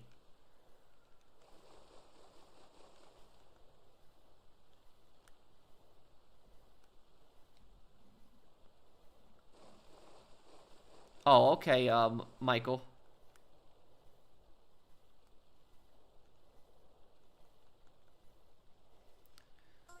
I do different ports, but it still happens, though, guys.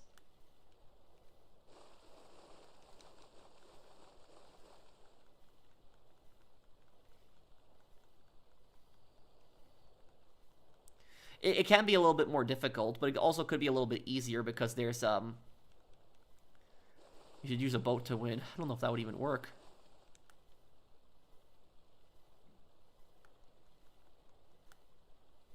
Oh, crap. They're catching up to me. Why do they have an unlimited sprint, but I can't?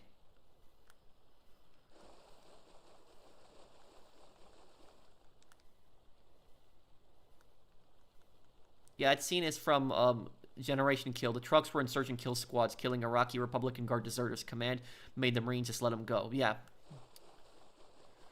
That was a pretty dumb scene that happened. I do remember that one.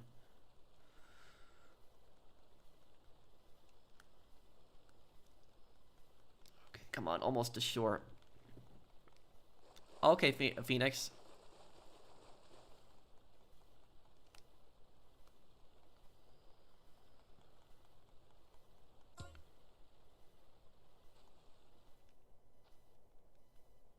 Somebody's bicycle is flipped.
Okay.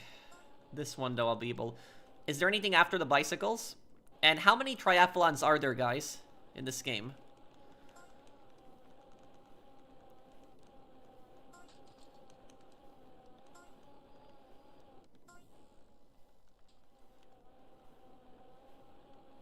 Half-Life 1? I still gotta do the Half-Life DLCs. Those I still gotta play through. Oh, crap.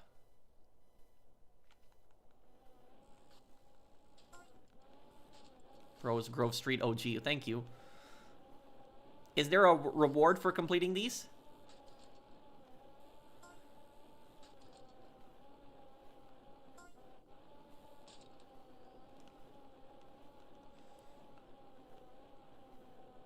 Where is the other triathlon? Where do I go for the other one? Wow, are we going all the way to San Fierro? Yeah, we're getting to San Fierro at this point. Yeah, we are.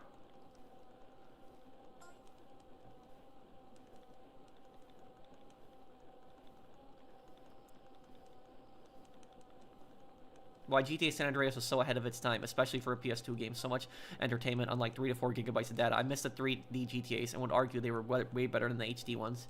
Yeah, I think San Andreas arguably has the best map of all time, but also the best activities.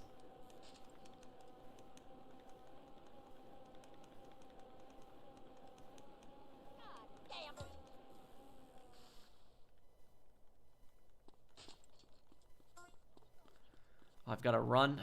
Okay. Since you said I shouldn't watch YouTube a few days before GTA 6 comes out, what do you recommend I watch instead of YouTube? That's up to you, dude. You could also watch my channel, but the reason I recommend people stay off of YouTube. Oh crap, is that they're already there? Are you kidding me? How? How are they there already? What? Like, I was so fast on that bicycle.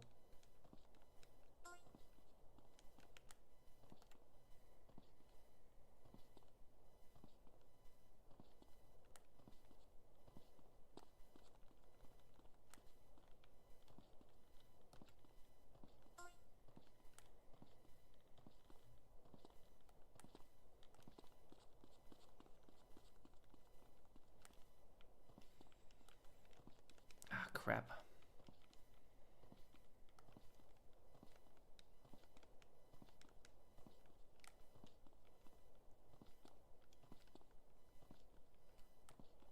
No, this is ridiculous right now.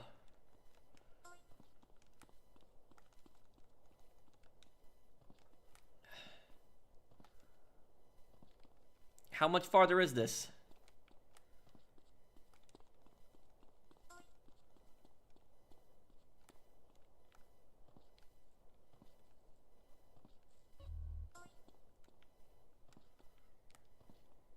Oh my god, I'm running with a bouquet of flowers right now.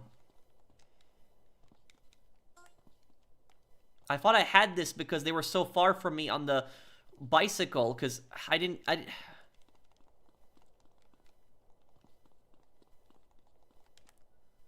I have to reach the big antenna? You've got to be kidding me.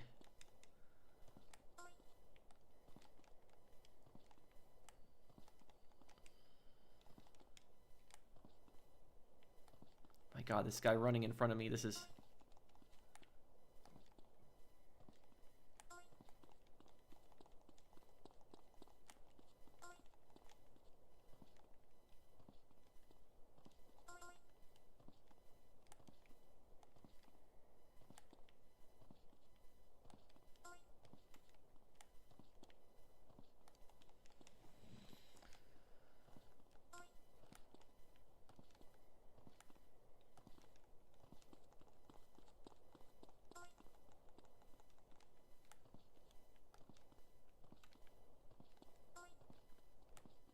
Come on, no.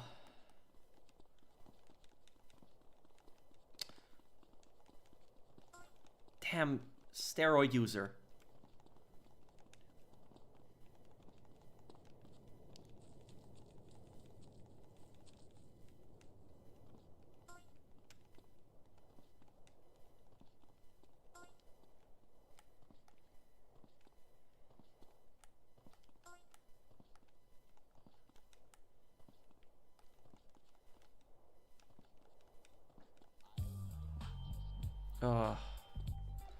There we go. Oh man, that sucked. Yeah, damn steroid user, that's what that was. Hey, I'm perfect. So you said I get $10,000 with the burglary missions to get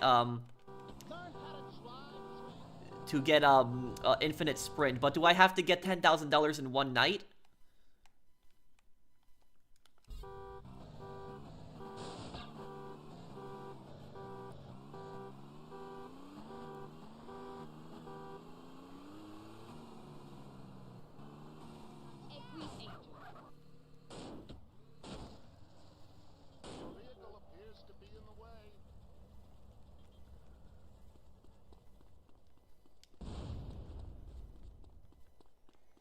No, it's cumulative. Okay. Is there any way to tell how much I've already made from burglary? Let me see here. Total shopping budget, money, one. Money made from burglary, $3,040. Okay.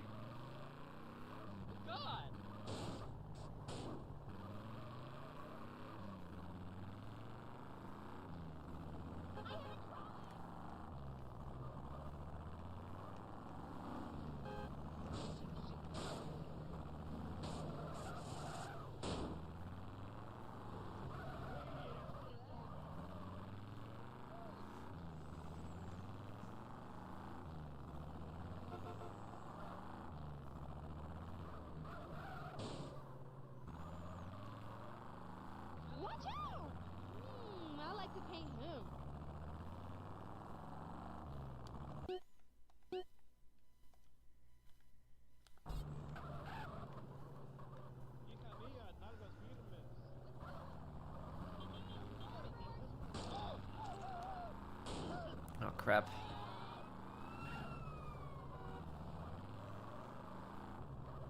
I should steal your car. That's where the What kind of burglary license event you got? is, yeah. A fishing license?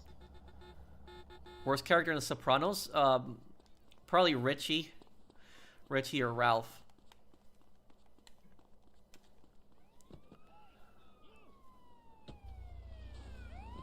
Crap. What time does Burglary start? If you watch GK, remember that HBO did some weird things depictions, like the real James Trombley wasn't a complete psycho from what I've heard. Oh, okay. It's only available on HBO? Wait until 8 p.m. 8 p.m., that's going to be 20 o'clock? Yeah, 8 p.m. is 20 o'clock, right, yeah. It's European time, it's the GTA games.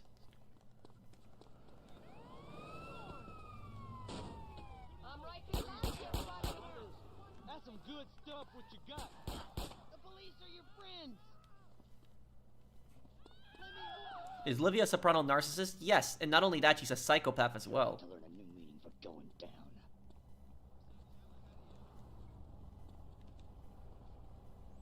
Thank you, Isaiah. Thank you for subscribing to my channel. Thank you, dude. Hey, Dallas. What's up, man? I'm gonna take you down.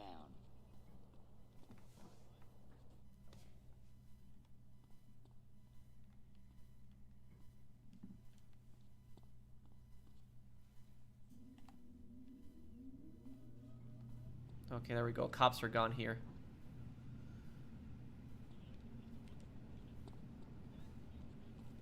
Livia lacked empathy. She was verbally abusive. Don't forget the scene where she ran over some old lady. That's the thing is, I could never tell if she did that on purpose or if that was an accident.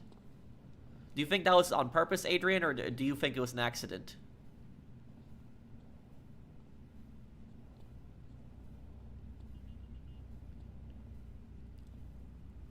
Do I think Scarface on PS2 is harder? Not necessarily. Okay,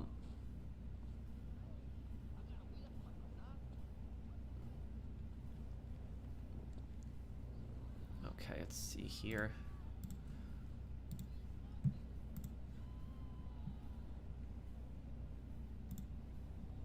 Wait until it's gotta wait 1 minute and 30 seconds still.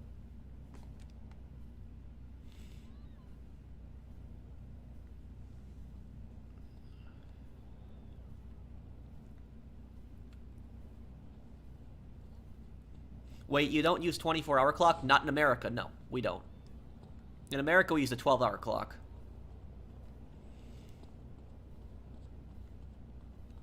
Was I offended with the dating feature in San Andreas? No. Just wait in the truck while reading chat, okay.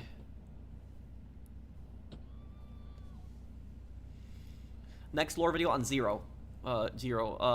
Tip, the detection system just gives you a wanted level. If you leave the house before the timer runs out, there is no consequences. Grab and run. Okay.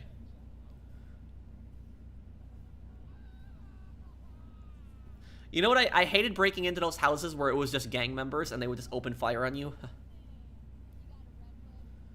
I think it was an accident, but she showed little care about the fact it did, yeah. In Scarface combat, I guess keep your distance from the enemies. That's one thing you can do. Also, make sure to use rage mode as much as possible because it will regain your health.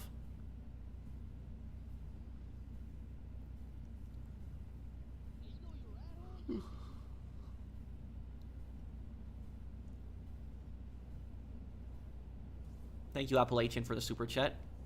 Okay, here we go.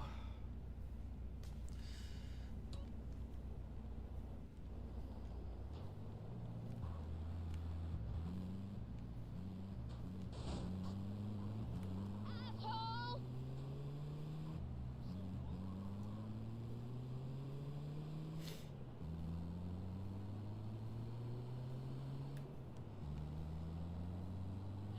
What's the matter?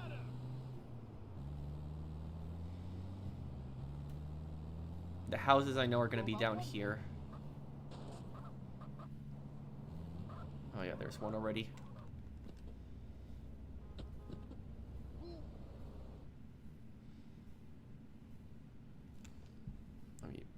camera to the side here. Hold on.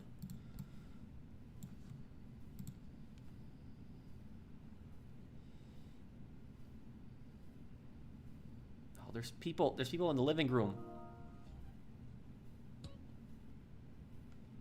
I hate punks like you. How do I pick it up?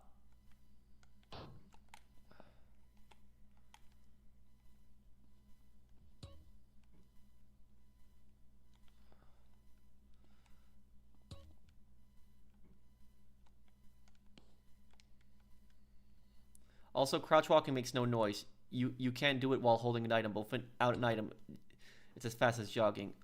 Leave now. Yeah. No, I didn't watch more Minion Dave. Oh my god, what the hell? I'm getting firing squatted right now.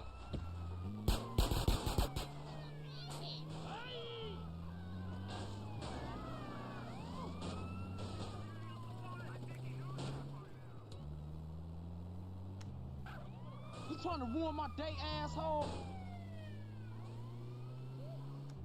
Watch it.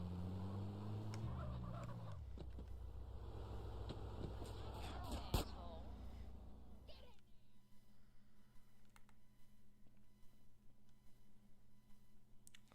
You've got to be kidding me.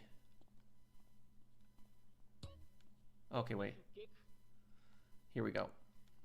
Shitcock bastard head. Taking this. Okay. Screw you!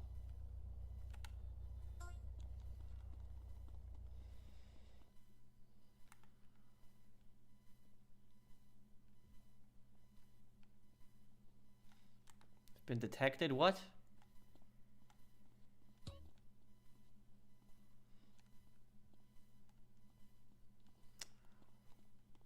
Pal, I'm a professional. No, I'm a professional. Okay.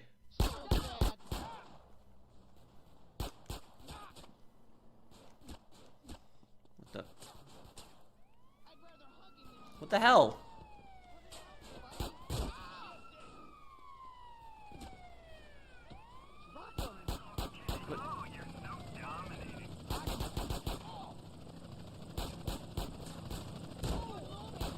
What gives? I couldn't even.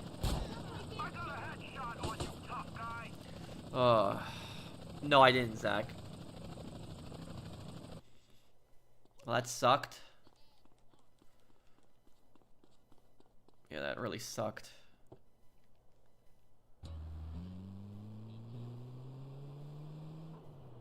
Visible walls. Yeah, that screwed me over.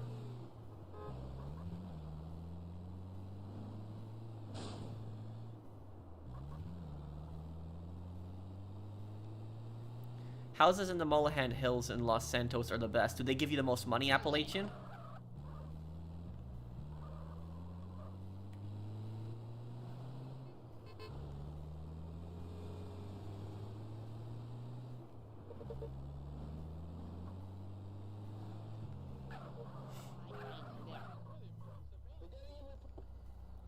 Yes, eventually I want to get to it. Stay greasy.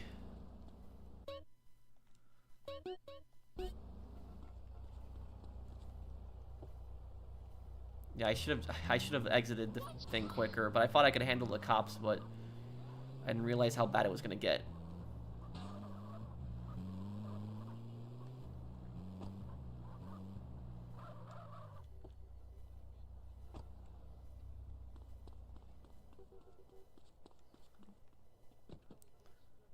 How do I send a super chat? I keep getting an error. Well, don't worry about it, dude. What's your question, though? What did you want to ask me?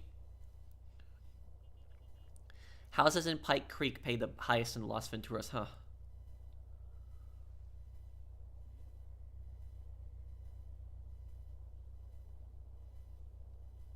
Do I think Mexican cartels are more terrifying, dangerous, better funded, and more powerful than the Sicilian mafia families in the mafia games? Well, during the Sicilian mafia's prime, the Sicilian the Sicilian mafia would have destroyed the cartel, but today they would have no chance against them. What's your question, Phoenix?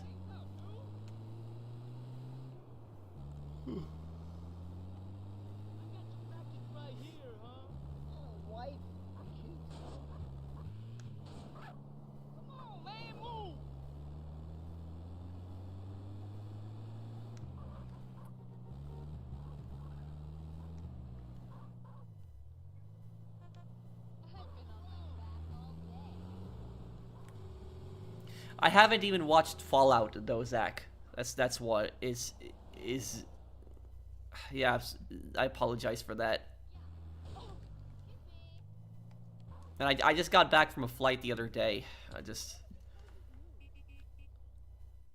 But I promise you I will eventually get to it and I'll watch it. Okay, this seems like an expensive house.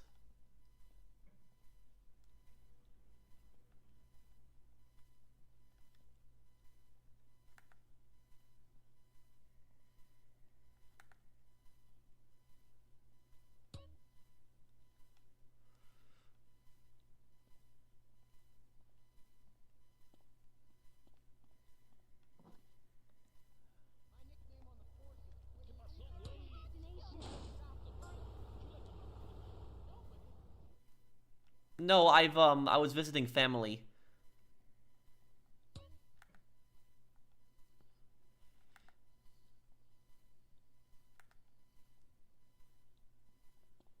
Thanks a lot, brother.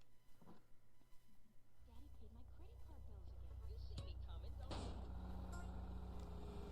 I got places.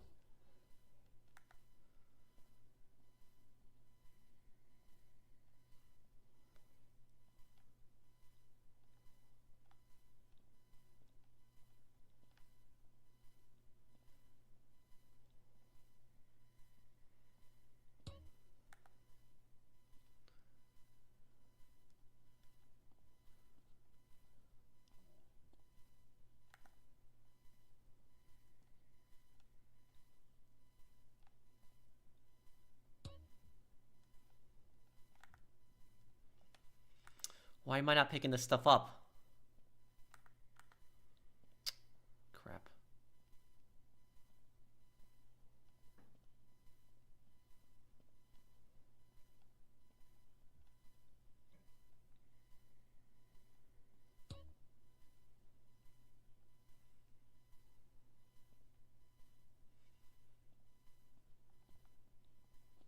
If I get a suppressor, like a suppressed handgun, and I just shoot the homeowner in the head, will I be able then to run around in the house as much as I want? I wonder if that'll work.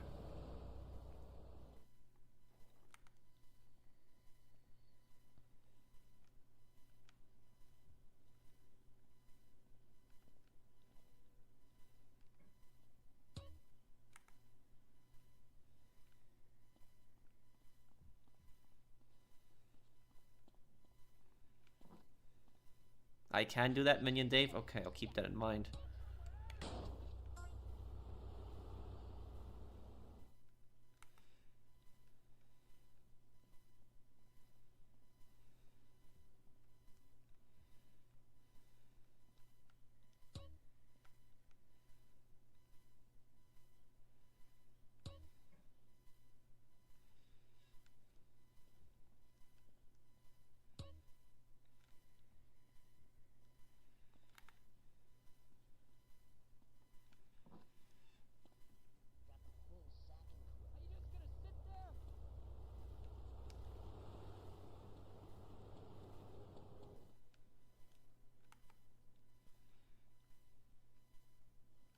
Crap, there's someone in the living room.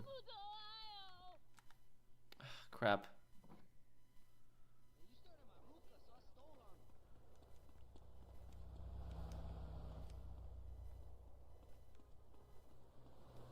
These 85ers lack street knowledge.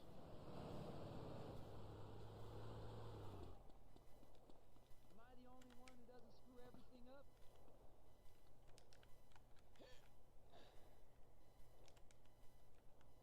What the hell?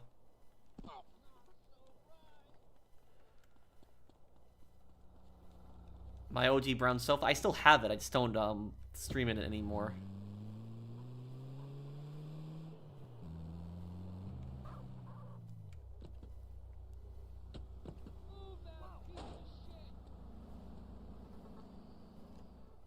Oh, come on.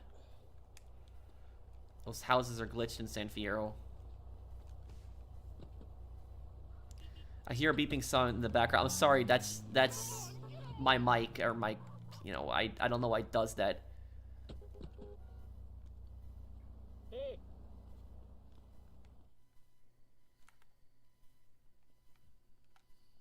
crap, someone's here already.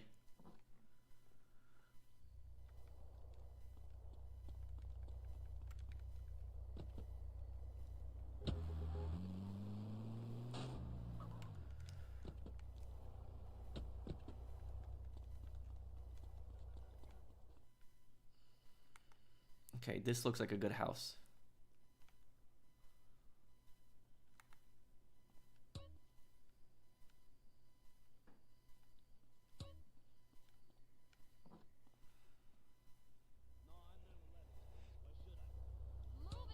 Holy crap, I just realized you have a million subscribers. Yeah, 1,100,000. Or 1,102,000.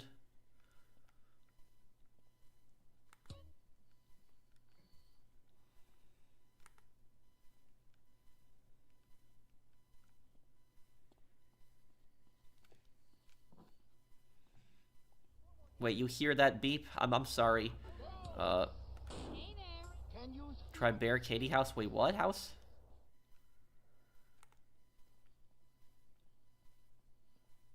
I actually really like this activity back in the day in San Andreas.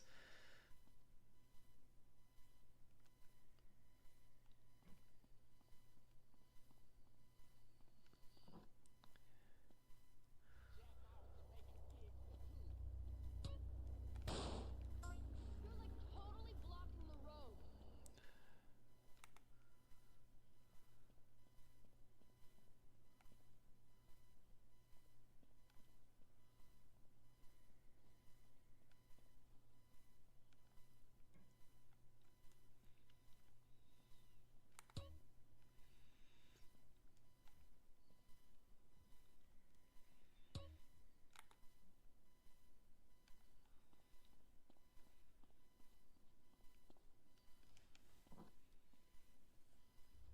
Can you do Ryder's house? No, I don't think you can. Move it or lose it.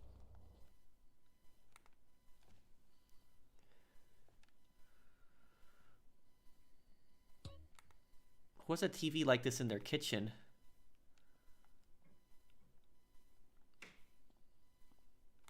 Big I TV. was born rich. What? What the hell? What? I'm gonna make you wash my drawer. What kind of comment is that? I was born rich. That just sounded so stupid.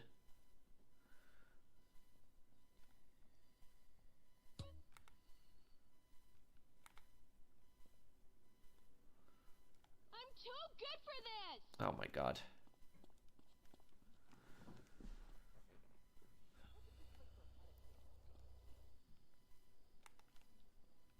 A Bentley? What, a car? No, I don't have that.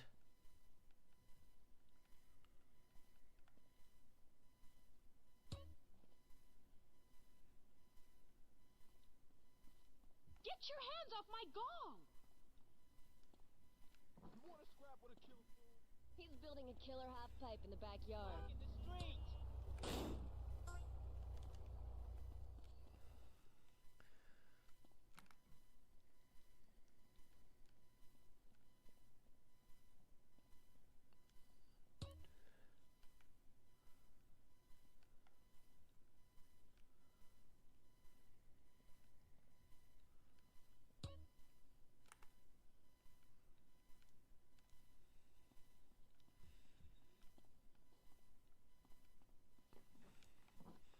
No, they're probably never going to bring back Burglary. I wish they would, but they probably never will. Thank you, Chris Wilson, for subscribing. Are you mental?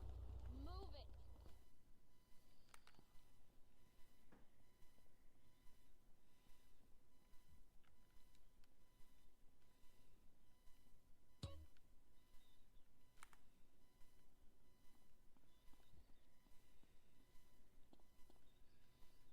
Home Alone San Andreas, yeah.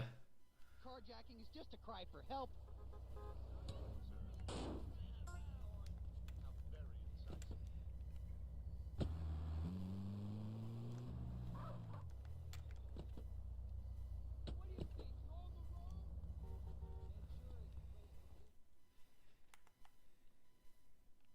What the? Help!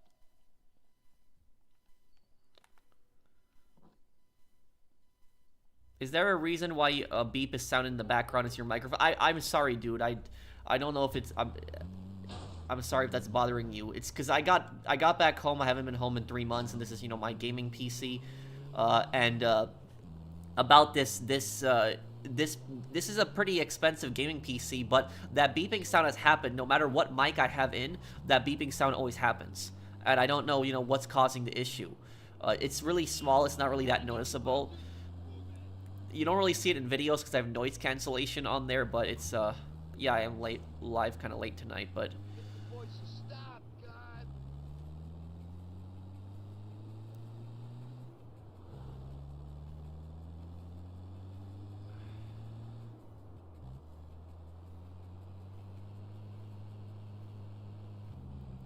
Respect me, because I reach it. Get his number. Oh, oops. How much did we steal? Oh, 2,400. Okay. You're in my way.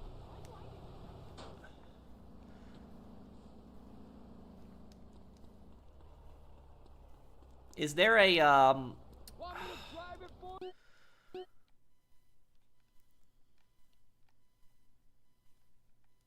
Oh, there is a Cluckin Bell here. Okay.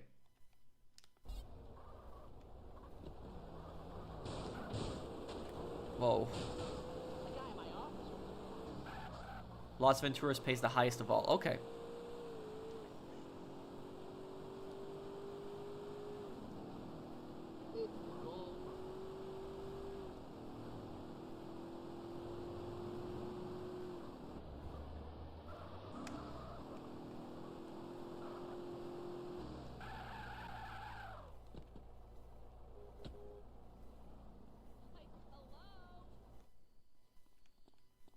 Cock-a-doodle cluck. I have a question, Welcome. my lady urologist.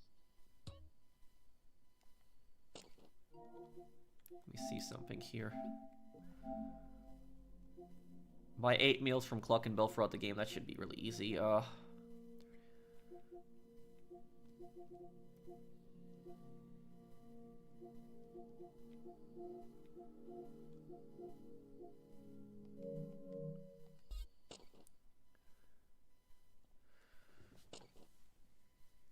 The chewy bits aren't harmful, sir. Hope you choke a doodle doo. Only 10% guano.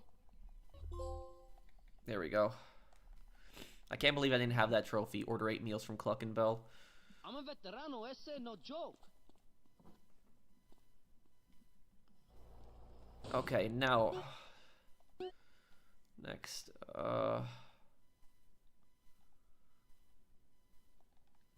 Caligula's Casino.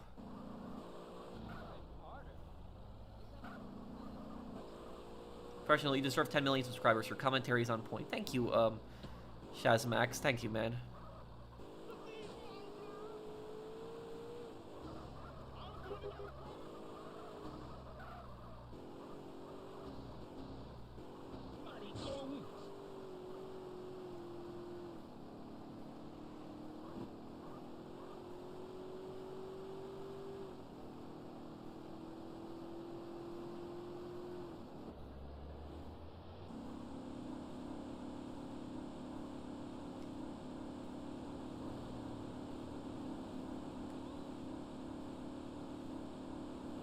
Sounds like radio station frequency noise. I'm sorry, is that beeping that annoying?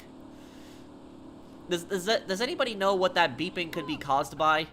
Like, I know it's not the mic, because this mic I've plugged into different computers and it does not do it. It just does it in this computer, and this is a pretty expensive gaming PC, so I can't imagine there's something, you know, there's something wrong with the PC itself, but I don't know why that happens.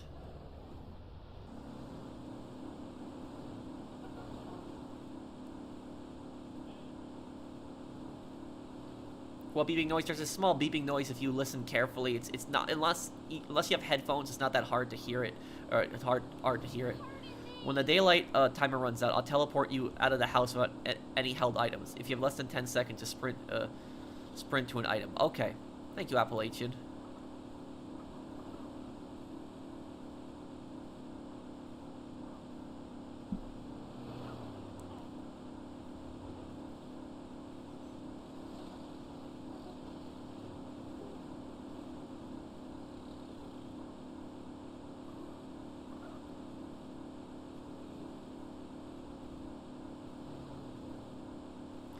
Tell everyone about how the founding fathers of the U.S. didn't want the U.S. to have a big army and be involved in international affairs. Well, I'll say the first part first. The reality is that, yes, you are completely correct, Agent Nova. The founding fathers were actually against very large standing armies. They weren't against an army, having an army, but they were very against having large armies. The reason for that is because founders believed that having a large army, that it can endanger the state, and that the country could basically become a dictatorship. That's what the founders believed. They believed that having a large army makes you more of an empire, and it could basically, lead to having a tyrannical government. And so what people don't understand is that for most of American history, most of U.S. history, the U.S. has actually followed the forefathers' view on that, for the most part, for most of American history. It wasn't until the last, 80 years that really has changed. For example, after the Revolutionary War, the Continental Army was disbanded, and it was replaced with the U.S. Army. And the U.S. Army was very, very small, under 10,000 men, and during the War of 1812, they raised a larger army. But then what happened was afterwards that army was actually disbanded after the War of 1812. During the American Civil War, we probably had the largest army before, modern day. We had nearly 1 million Union troops, or probably more than that. And at that point, they disbanded the army right after the war ended. So, and then during the Spanish-American War, the same thing happened. They built up an army, but then they disbanded it right afterwards. World War I, same thing. They built up a really large army and disbanded the army afterwards. World War II is the first American conflict where we had a very large military, and we did not disband it afterwards. Every single other, war in history, it was the military was disbanded right afterwards. So we still kept a small military, but it was only a few thousand men at most. But after World War II, we kept a large military. We never disbanded it, and it only kept growing in size. And the primary reason for that was because we were scared of the Soviet Union, because we were scared there's going to be another war with the Soviet Union next. We thought that was going to be the next war, and so because of that, we basically kept that really large army. And then, even when the Soviet Union collapsed, we never went back to having, small armies again. We've always kept a really large army. And as for the second part of your question, you said that the forefathers didn't want the U.S. to be involved in international affairs. Yes, that is very much true. George Washington also in his farewell address warned about getting involved in international affairs, and that America would basically be dragged into conflicts for other countries. Ladies and gentlemen. Okay, let's see here. Wait. Increase bet. Oh, what the hell?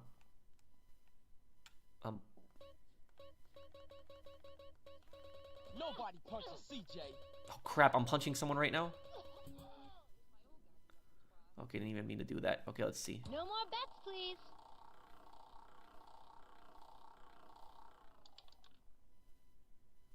Red 34. Yay!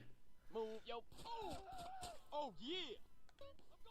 Oh crap! Exit. Thank you, sir. Have a nice I day. just won $10 million for people wondering.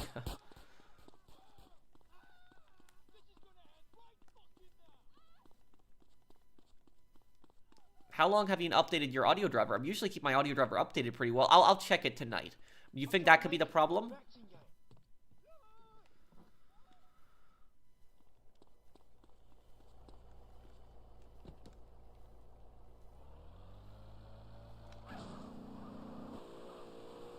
Reckless endangerment. Slept in like 5 days.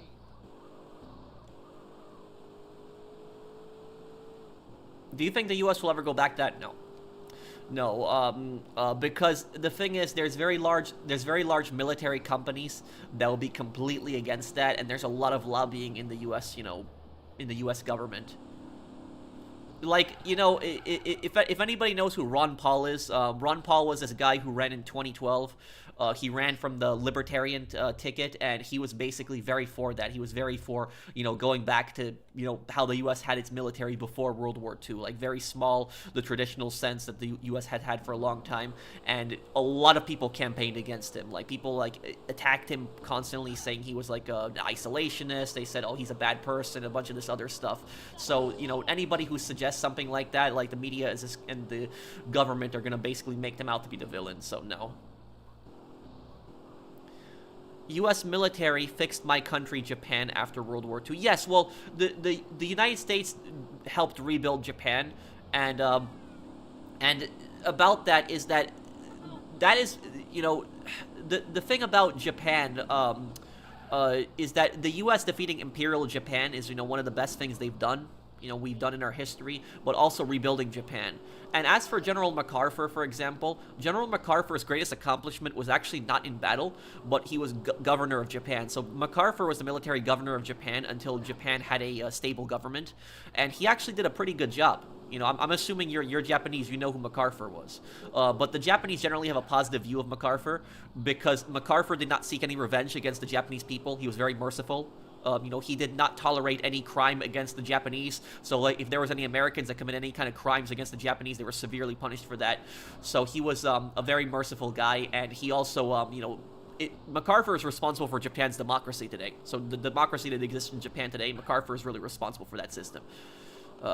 The only mistake that I'll say about MacArthur, the only thing that he did wrong was I don't think he de-imperialized Japan enough.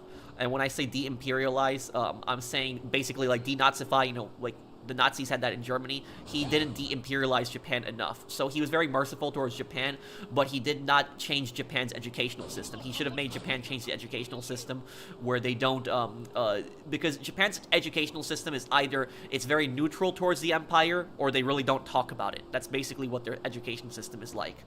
So like the Japanese education system is not, when it comes to World War II, is not very historically accurate. Like they tend to ignore a lot of the stuff that happens during World War II, and they basically just talk about the end of it. Thank you, Agent Nova. And tell everyone how George Washington is the most highest approved U.S. president in history. That is true. George Washington had a 95% approval rating.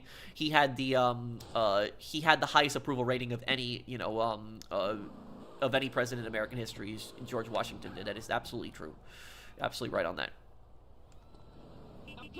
Do burglaries near Millie's house, good payout. I could do that, okay. Isn't Japan a corporate state now where people work their lives in offices? I mean, yes, Japan's here's the thing about that. About that stuff. And it's what happens in Japan with those companies, like those companies that basically treat people like crap, and, you know, people are just, you know, working in these companies very long hours. It's kind of weird because it's not just the laws; it's also part of Japan's culture, because Japan has this very toxic, like, work priority culture. And it's not just Japan. Like South Korea, for example, has this also. Like, for example, do you know that in Japan, if you try to take a vacation, like you try to go on vacation, even though you're allowed to take a vacation, your company contract probably says you have a vacation. If you try to go on vacation, your company and even your coworkers will try to guilt trip you. They'll try to guilt trip you, and they'll try to make you feel like you're a bad person for going on vacation. So that's, you know, what Japan's, you know, work culture is like. It's not nice. It's so I wouldn't really say MacArthur's not really to blame for that. You know, stuff like that happened. That just developed in Japan over time. You know, that toxic work culture. That's just, you know, how it is. I know, you know, I know there's a Japanese guy that's watching the stream right now, so maybe he could explain a little bit more where that, you know, that toxic work culture comes from. But I just know that it's it's part of Japan's culture. It's like it's a toxic part of their culture that has just grown over time. Where's the burglary van? It's like back here. I remember it's like on the right side of the city.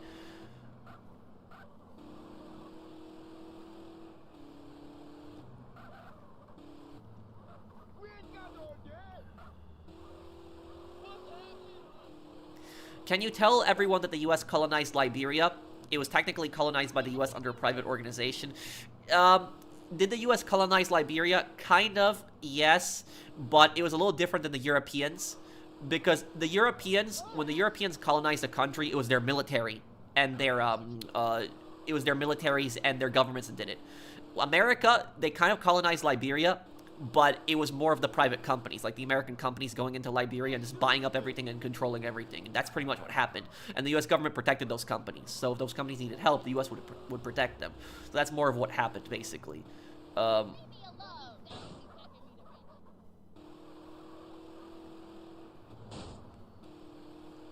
The green patch next to the highway.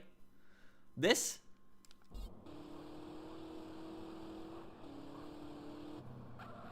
Oh, you are right. Yep, it's here. But look, Japan is still one of the best countries in the world to live in. You know, it might have that toxic work culture, that's true, but it still is one of the best countries to live in. It is one of the countries with the highest living standards. But like I said, is that for stuff to change in Japan with the toxic work culture, the culture itself needs to change for that stuff. Because I remember in Japan there was like they were suggesting like a law to increase vacation time or something like that. And even though the government could have passed it, the majority of the people were against it because they believed that by taking more vacation, it would look worse on their resumes or something like that. And so, like, you know, when you have a lot of people thinking like that, like, stuff like that needs to change at that point. That's really toxic. If people think that, like, taking a vacation is going to look worse for your resume. I can understand, you know, maybe taking a vacation, like, right when you start a job would not look nice. But, like, but if you've been working at least for a year at a place, you're entitled to a vacation.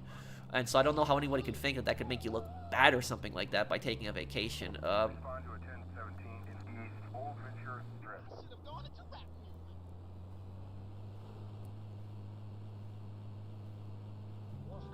Japan has a very positive view of Chiang Kai-shek. I'm surprised by that, honestly, considering that Chiang Kai-shek fought against them for so long. I guess it's because they hate the communists in China probably even more. Chiang Kai-shek was the nationalist leader of China, by the way, for people wondering.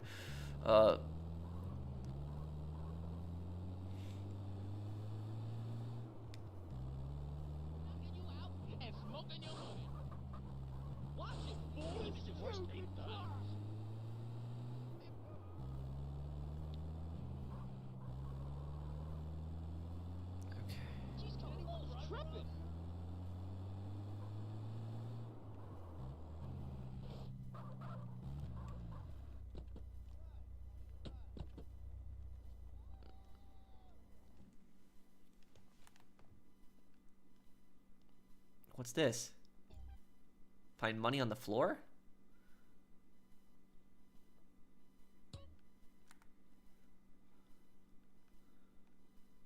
I barely make enough as it is.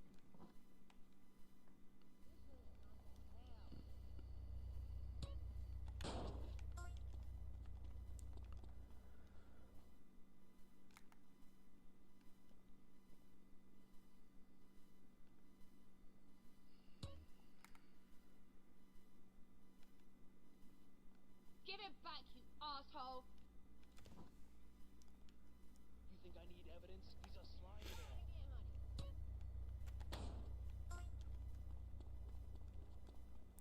But, crap. When it comes to the toxic, like, you know, work culture in Japan, there's also some toxic things about American culture, I'll say. Like, one of the most toxic things about American culture, I'll say, as somebody who's worked in retail for, like, many years, if anybody here is a European watching this, if you've ever been to America, one thing that probably shocks you extremely about America is when you go into American stores that you see all the cashiers standing. That's probably a bunch of Europeans in chat are probably agreeing with me on that. But that's that is true. And the reason that in Europe most cashiers sit. In my parents' country of Poland, most cashiers in their country sit. They do not stand up. And the reason for that is because in American culture, it is actually considered lazy to actually sit. So, like, even if you can complete your entire job sitting, it is still considered lazy to sit. In American culture, the only job where it's generally acceptable to sit is any kind of job where you work at a computer. So if you work at a computer, that's the only job where it's really acceptable to sit. Every single other job, you have to stand. That is pretty much what it is. So we're not just talking cashier jobs. Any job that is that any other job besides computer work, basically you are not allowed to sit. And the reason for that is because American culture sees that as laziness if you sit, which I don't think that it's laziness at all. I think it actually helps your health and makes you more productive.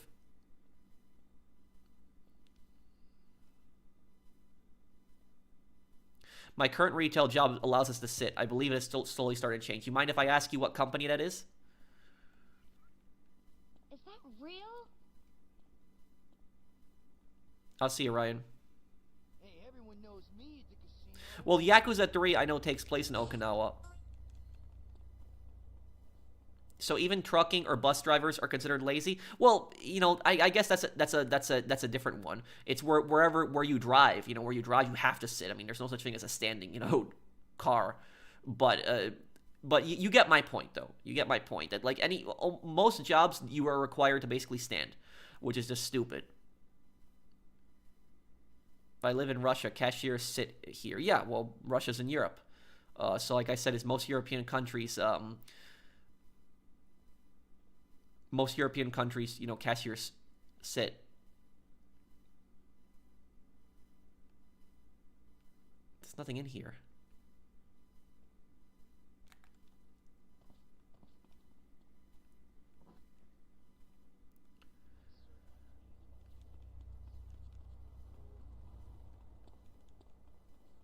At Aldi, they sit, yeah. Aldi is one company that allows it. All these large, like, my dad still has one of these from the 90s. He still has this. Like, those giant, like, box sets of, like, it's like a CD player and, like, a stereo system and everything like that. Those tall ones, yeah, my dad still has that. I remember seeing that as a kid.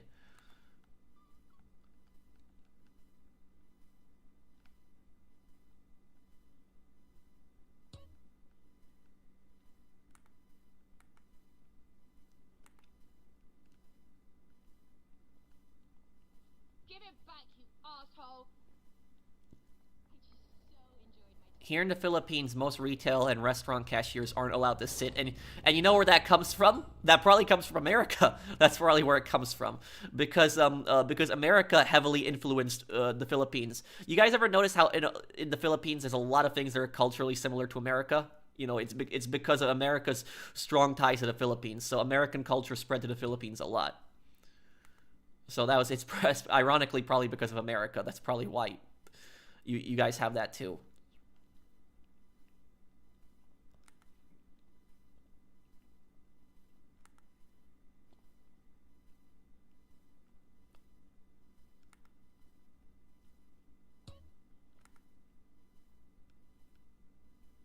I'll pick it up.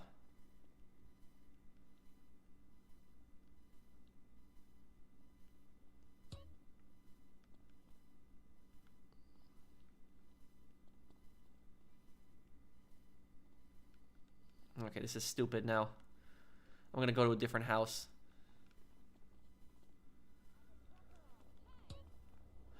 Get out of the way!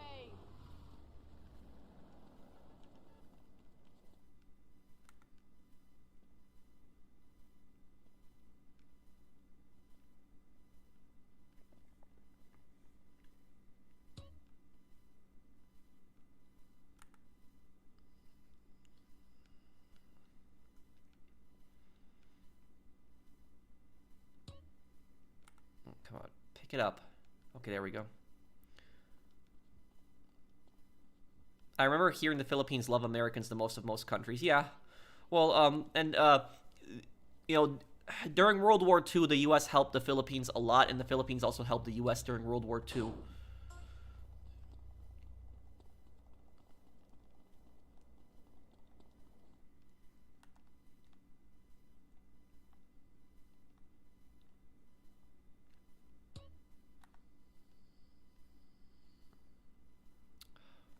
Great, like Burglary is like glitched.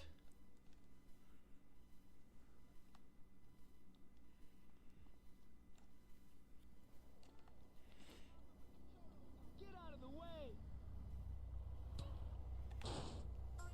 Move the van. I don't really need to right now.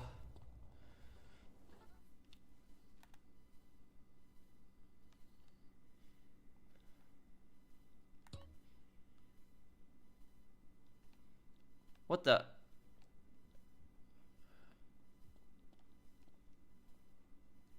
Is that hazard or fish syrup I'm smelling?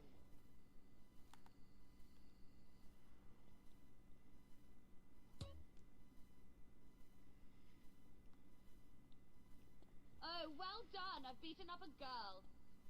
Can you tell everyone how powerful Stalin truly was and that FDR liked Stalin and communism? Well, I wouldn't say that FDR liked communism, but the problem with FDR, and thank you Agent Nova for the super chat, the problem with FDR is that he appeased Stalin too much. That's why... That's one of the reasons that I cannot put FDR on my, like, list of, like, you know, best presidents ever. I can't put him on that list. Because even though FDR did do some good things during the Great Depression and he helped us get us through World War II, I cannot forgive on just how appeasing he was towards Stalin. The reason that Stalin was able to gain control of Eastern Europe so much was because he knew that Roosevelt wasn't going to do anything. If Stalin had a little bit more fear of the American president at that time, maybe he wouldn't have been as aggressive in Eastern Europe. I mean, you never know, but, like, that was one of the problems with Roosevelt. He was way too appeasing to Stalin. The thing is, his successor, though, Truman was not like that at all. Truman did not take Stalin's BS at all. Didn't, whatsoever. So Truman did not tolerate that.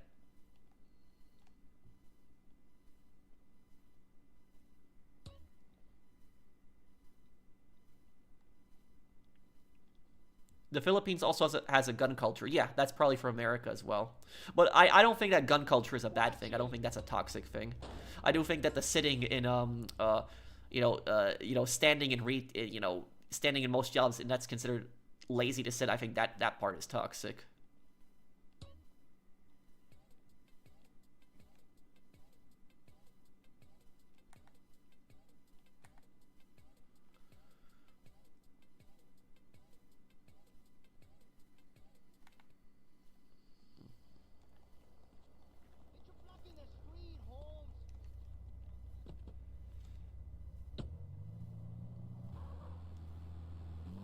Also, for people wondering, plenty of burglaries also happen in the daytime. People think it's like a stereotype. People think that it happens at night.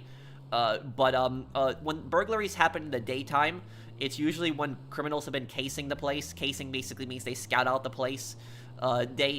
Criminals will basically try to see how many people are inside a house. They'll look around to see if there's security systems in the house. They will also see what time the person leaves for work and what time they get back, and if anybody else is home in that time. Criminals will look for that type of stuff. They can case out a house for weeks before they decide to target it. So that's something that criminals tend to do, at least if it's a smart thief. A lot of times there's a lot of really dumb thieves that are drug addicts. They're primary drug addicts and they don't think about stuff like that. But there are other thieves that are actually a bit more intelligent.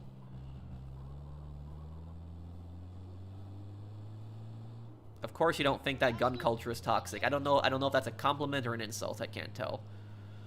But I don't think that there's anything wrong with gun culture personally. It's not, gun culture isn't being like racist towards anyone. It's not like it's not hurting anyone directly. I don't think so. I don't personally blame like firearms for like shootings. I blame bad people.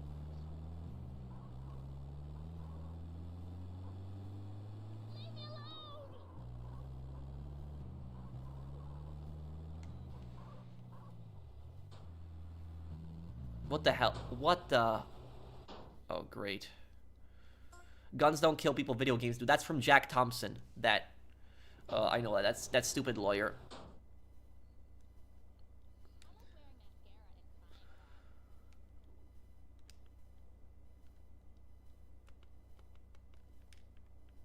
What's this?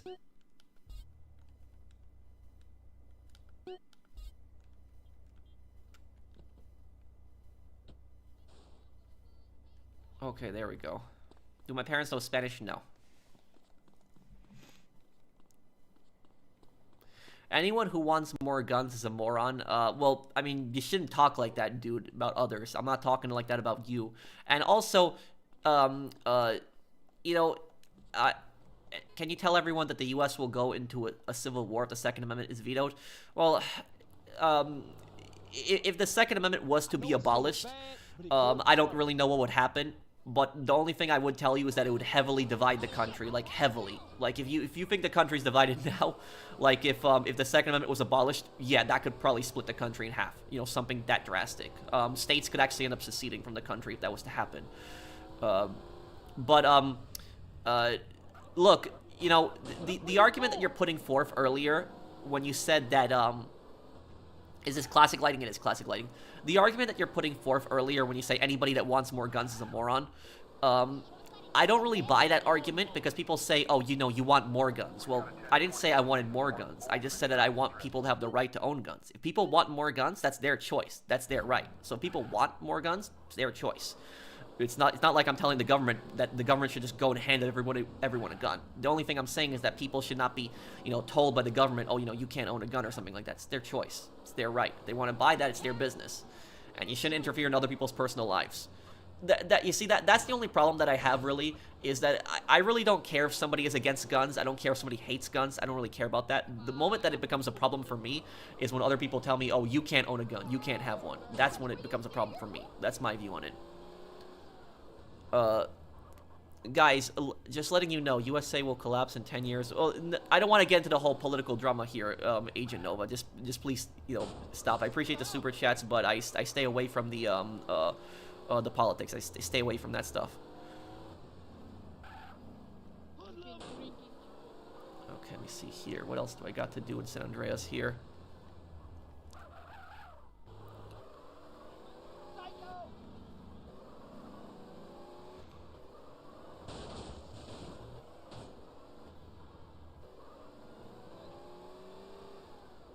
I've watched season 1 of the Fallout TV show. I haven't watched it all.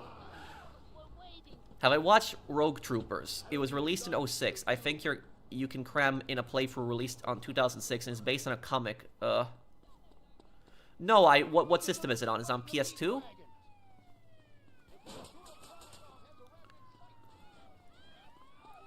Bro, aren't you a lawyer? The worst client you ever get? No, I am not a lawyer. I studied law, if you're wondering about that, but I'm not a lawyer. I never, you know, went into that. So no.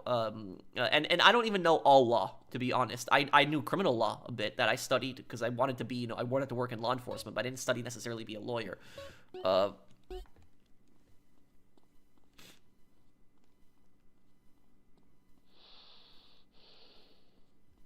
This was, I think this was probably, yeah, this house here. I think this is probably my favorite house in the game, is this house, yeah. I think it was this house. Oh yeah, there was a computer up here too, yeah. So I think it was this house that was my favorite house always in the game, was this one here.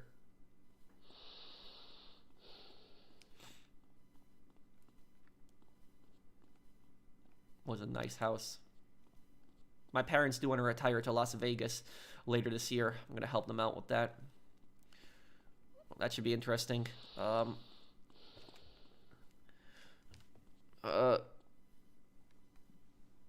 you ever had an original Xbox before? No, I haven't. Is it backwards compatible on Xbox Series X, Zach?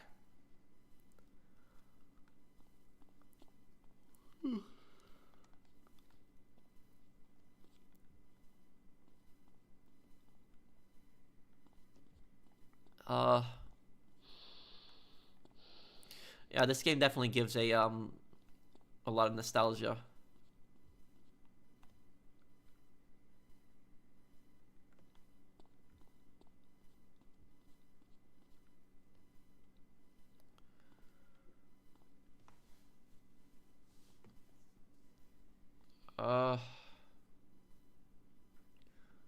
What is Las Vegas? Don't you mean Las Venturas? I see what you did there, Raiden's wig.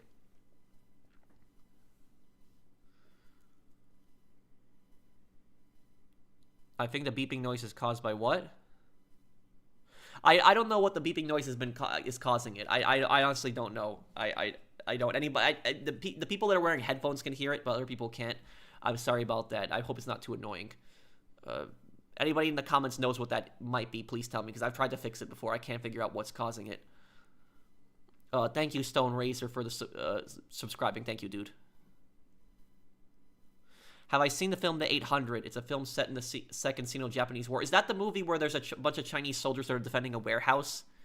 Is that the movie that I'm thinking of? Thank you, Hamodi, for subscribing to my channel also. I did see 2 movies that were set during the Sino-Japanese War. I seen City of Life and Death. That's probably my favorite movie. City of Life and Death was a really good movie. That was a really good one. But it was also a very disturbing one. And I also saw John Rabe. I saw that movie. Oh, thank you, Agent Nova. Thank you for sponsoring the channel. Oh, you can hear it, Vertigo. I'm gonna end the stream here. I can hear without headphones. Okay. Does anybody know what that beeping could be? Does anybody know in the comments like what it could be? Because I have tried so long on this. Because the reason you're hearing that beeping now is because I was visiting my family for 3 months and I just got back, and so I'm back home and I'm on my gaming PC and my gaming PC has done this. The reason you don't hear this beeping when I do playthroughs is because on my playthroughs I have a specific noise cancellation thing in the recording, but on live streams you're more likely to hear it. And so that's I don't know what's been always caused it. I've been trying for years to figure out what's causing it. I had it for 5 years and I can't figure out what it is.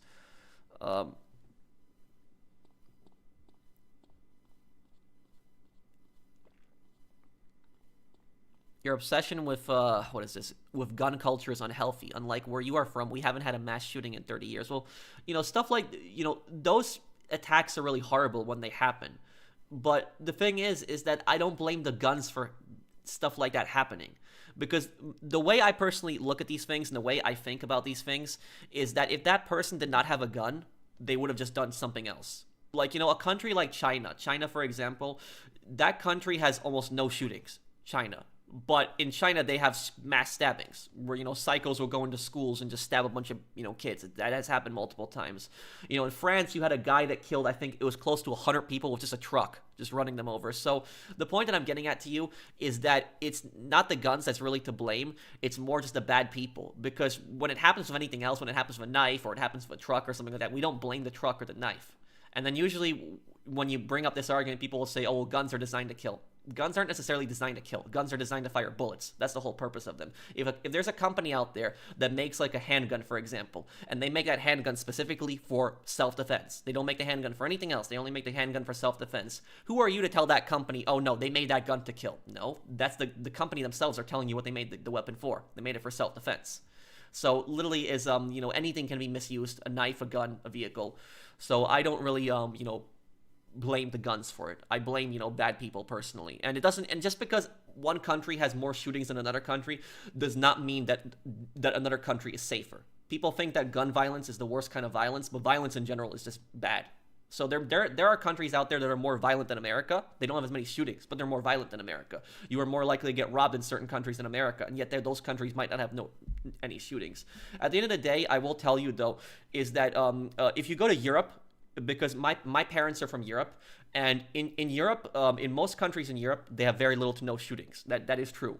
However, though, in a country like Europe, or I shouldn't say Europe, I should continent. I don't know why I'm saying country, but in Europe itself, the continent, in almost all European countries, if somebody comes into your house and breaks into your house, even if they have a weapon, and you pull out your hunting shotgun or whatever you're allowed in that European country and you blast them, you are going to be arrested, and you could actually face murder charges for literally defending your own home. In my country in America, that's not going to happen. So in my country in America, somebody can come into my house, I have the right to protect my house, I have the right to protect my life. In a lot of other countries, you don't. So people always say, oh, this country has no shootings or something like that. You're not looking at the bigger picture. You're not looking at the whole thing. No, we're not just blaming guns. People are out there, they're doing bad things, and in other countries you don't have that right to defend yourself. So I'm not saying other countries are worse than America. It's not what I'm getting at. The only thing I'm saying here is that in a country like America, you have the right to defend yourself. In a lot of other countries in the world, you don't have that right. You'll actually get in serious trouble for doing that. Can I ask you one more question? Sure. What's your question, Agent Nova? Thank you for the super chat. Do I think GTA 6 has separate police dispatchers? They might. They probably will. With GTA 5, they had 3 different police units. They had Los Santos Police, they had Sandy Shores Police, and they had Blaine County Police. So there's chances are there's gonna be different police units. And also you have to remember that GTA 6 is gonna take place in 2 states, in Leonida, which is Florida, and also in Gloriana, which is Georgia. And there's probably gonna have a Gloriana State Police. They'll probably have that in GTA 6 as well.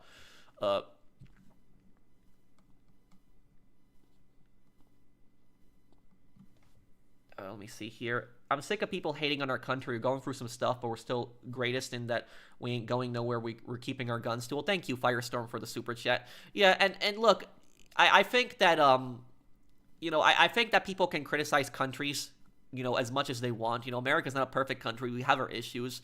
But at the end of the day is that me personally, and I'm not saying my country is better than any other country, but me personally is just America is my home. I could not imagine living in any other country. I have citizenship in Poland, so if I wanted to, I could live in Poland also, but I wouldn't fit in there. I'm an American. That's where my heart is. So I could not picture myself living anywhere else.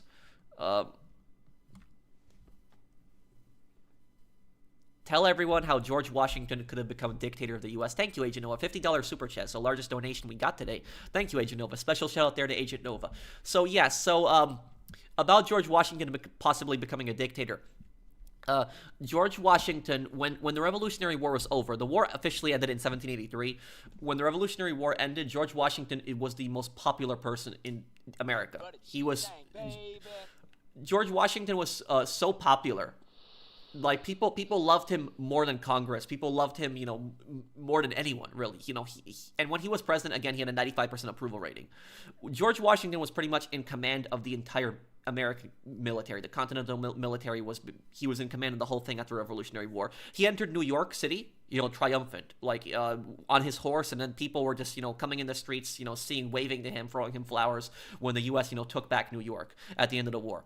If George Washington wanted to, he could have basically said, that's it, I'm taking this whole thing over, and he could have just basically declared himself president for life, dictator. And if he did that, the military would have followed him. There is no doubt about that. The military loved him, they respected him, so if he did that, the military 100% would have followed him. And not only that, most of the country probably would have. So most Americans probably would have followed him also if he did that. And here's the crazy thing. King George actually said that's what was going to happen. He said that George Washington was a scammer, and he was saying that he was misleading Americans, and he was just going to become a king or a dictator afterwards. But George Washington actually resigned. The second that the war ended, he resigned his post as commander of the Continental Army. He resigned. And so the entire world was shocked when he did that, because that's not what most most leaders at that time did not do that. Most leaders, especially in Europe, especially these aristocrats, these power-hungry elites in Europe, when these guys had power, they held on to it, and they would cling to it. So, like, somebody willingly give up a power, that was basically unheard of in that time period. Like, almost no one did something like that. And when King George actually heard about this, that George Washington gave up power, he said he is the greatest man on earth. That's really what he said. It was his quote about George Washington. So that's the background on that. There's now hate speech being passed because of that Bondi shooting and stricter gun laws too. Thank you, Albanese. And thank you for the super chat, Mario. About that is, I don't know how they could possibly blame gun laws for that. It's one of the stupidest things that I've heard, because Australia already has some of the strictest gun laws on the planet. And the fact that the politicians, they just want to, blame guns. I don't think guns are to blame. I remember when I watched that video, when there was that hero, that guy who took down the gunman when he grabbed the gun from him. Like, that guy should have been able to own a gun. Like, the guy who took down the gunman. Like, if that guy would have been able to own a gun, he could have stopped that earlier and he shot the gunman. So that's, the fact that they're blaming guns for this stuff now, that the Australian government is, blaming that, like I said, the guy who stopped the shooter, if he would have been able to carry a gun, that situation probably would have been stopped a lot quicker.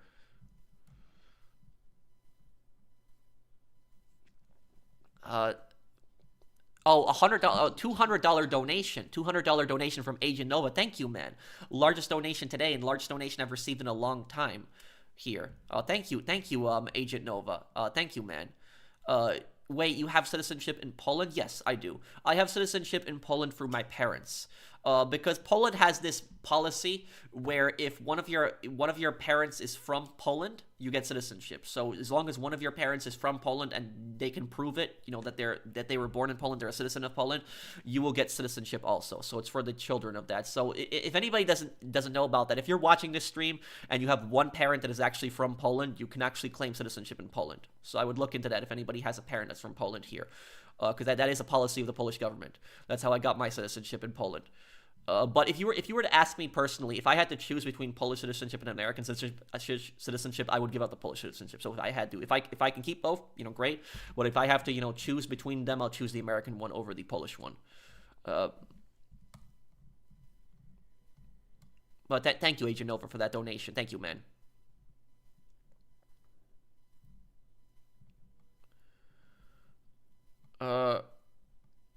In the US, we are bad at prosecuting crime. Gangs play GTA in real life with their illegally obtained guns. We also need to reopen the asylums rather than assume criminals won't have guns after a ban. Yeah, and I will say this, and this will be my last thing I guess I say before I get off here. Thank you, NK Gentleman, for the super chat. Here's what I'll say about this, guys. A lot of times the problem is you have these really annoying laws, these really weak laws that basically like cause these that cause crime, or like they cause crime, or they really don't do anything to drive the crime down. Because I will tell you something. I watched the news, and there was this one guy in New York City, this homeless guy, he got arrested for, I think, burning a woman on the subway. Like, he set a woman on the subway on fire. And this homeless guy, this guy has been arrested, I think, like 50 or something times. Like, just different things. This was the setting the woman on fire, that was the worst thing he did. And he's gonna be in prison probably for the rest of his life now. But literally I look at a situation like that, and I was like, who the hell is the stupid judge who decided to let this guy out of, prison? Like, how can you be arrested like 50 something times and you are still on the streets? Like, if somebody commits a crime, something like that, like a robbery or something like that, okay, you serve your sentence, we try to rehabilitate you, we try to get you back into society. But there is no reason on why somebody should, commit like 50-something crimes and they're still out on the streets. That's ridiculous. That's just ridiculous. I know that Florida has like a law. Florida has a law that if you commit 2 felonies, there's like a 2-strike law in Florida where if you commit 1 felony, you serve the time. But if you commit a 2nd felony, it's life in prison. That's what Florida's laws are like. And that's, a lot of people think that that's strict, but the same crap that happens in New York, that doesn't happen in a place like Florida, because in Florida is that if if somebody starts committing these crimes, they're put in prison and they're put away, and these people are not going to get out. And that's what these stupid judges are not thinking about. These stupid judges are not thinking about the fact that you're letting these people out, you are endangering the public. If you keep these people in prison, they can't hurt anybody. The only people they can hurt is other inmates, possibly. But that's at least they're not out there committing crimes, in the world. Please stay away, just joking. Love you, professional. Well, thank you, Agent Nova. Thank you for the super chat.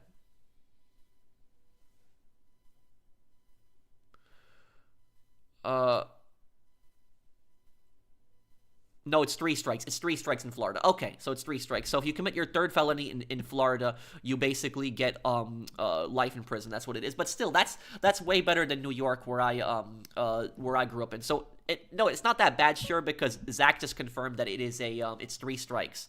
So it's 3 strikes. So it's less strict than even I thought it was. But here's the thing: is sure, that law is not as strict as you think it is. And the reason the law isn't as strict as you think it is because a felony, this is what people don't understand, a felony is very different than a misdemeanor. Very, very different. Here's the thing: is a misdemeanor is any kind of crime that is punishable by less than a year in prison, which would be jail. So that's where you'd be going, jail, not prison specifically. A felony is any kind of crime that you commit where you are in prison for more than a year. So a felony is very different than a misdemeanor. A felony stays with you for the rest of your life. A misdemeanor can go away, depending on what you did. So felonies, people will see that on records. They will see that basically forever. Certain misdemeanors, they can be wiped through community service, and depends on what you did. But felonies will never be wiped. You will have that basically for the rest of your life. So like an example of a misdemeanor would be like maybe like some guy being drunk at a bar and just like punching somebody in the face. That might be a misdemeanor, something like that. As long as they didn't kill them and seriously put them in the hospital, probably a misdemeanor. A felony would be something serious. A felony would be like somebody like committing armed robbery with a gun in a store. That's basically what a felony would be. So a felony is very different than a felony is very different than a misdemeanor. So when you're saying that it's too strict for having like 3 felonies, I don't really think so, because these guys committed already 3 serious acts in a row. The thing is, what's stopping prosecutors for slapping 3 different felonies on one non-violent crime like tax evasion? Well, the thing about that is that the 3 strikes law in Florida, I believe, are 3 separate cases. I don't think it's the single case. So they would have to be arrested 2 separate other times. It would be 2 when they serve their sentence. They'd have to basically be charged two separate times. And if somebody basically committed 3 mistakes at that point, they got arrested 3 different times, just throw them in prison and don't ever let them out at that point. If they committed 3 felonies and they're still don't let them out of prison, keep them there. And as for your question, what about tax evasion? Um, uh, Tax evasion is not usually prosecuted by states, unless it's the state tax. So unless it's the state tax, it's usually federal. So most tax evasion happens with federal income tax. That's where it happens. States do prosecute also for their own taxes, like avoiding property tax and other stuff like that, avoiding state income tax. But it is mostly a federal issue when it happens. But even so, depending on what the tax evasion is, because like if somebody cheated on their taxes for like a few $100s, for example, most governments are going to want them to pay that money back. There's probably going to be a big fine for that, but usually no prison time. You have to commit certain felonies in 10 years to get the 3-strike law. Yeah, so Zach, there you go, Zach. Okay, guys, so I think I'll be wrapping it up here. What are your thoughts on people wanting the DEA to be abolished and they don't want drugs to be regulated? Okay, two things I'll say about that first. I can tell you from my personal experience, I can tell you the DEA are not bad people. They are not. The DEA are some of the best, most honorable, good people out there. There's this stereotype that people think that the DEA works with drug cartels, and they think that the DEA like funds drug cartels. The DEA does not do that. Do you know who does that? The CIA. The CIA are the ones who funded the drug cartels and worked with the drug cartels. The DEA didn't do that. It was the CIA who did that stuff. I know a guy who worked in the DEA. I know one of my professors. He worked in DEA. I've known him for years. He was not like that at all. He actually told us stories about the CIA. He told us stuff about that, especially in class. He explained basically how the whole thing was. But no, the DEA are not the ones who worked with the cartels. That was the CIA. The CIA are the ones who did that, not the DEA. The DEA actually hated the CIA. The reason that, why the DEA hates the CIA? You know why? Because the CIA, what they would do is they would barge into the DEA offices, and they would, if the DEA had some information on a cartel boss or something like that, the CIA would demand that the DEA hand everything over, all files, all evidence, everything on that cartel boss. And the DEA had no choice but to cooperate. The DEA could not say no. But here's the thing is, when the DEA needed help with something, and they asked the CIA for help, and the CIA had information on somebody, the CIA would never share. The CIA would never help. They would never cooperate with any other agency, but then they would come and harass other agencies and constantly take all their stuff. And that's why all the other federal agencies hate the CIA, because of how scummy they are. The CIA should be abolished. That agency should be gone. Like, the whole thing should just be closed down. So it has caused so many problems. So DEA are generally good people. They're not, this dishonorable people that work with cartels. They've actually done their best to try to stop cartels, to bring down cartels.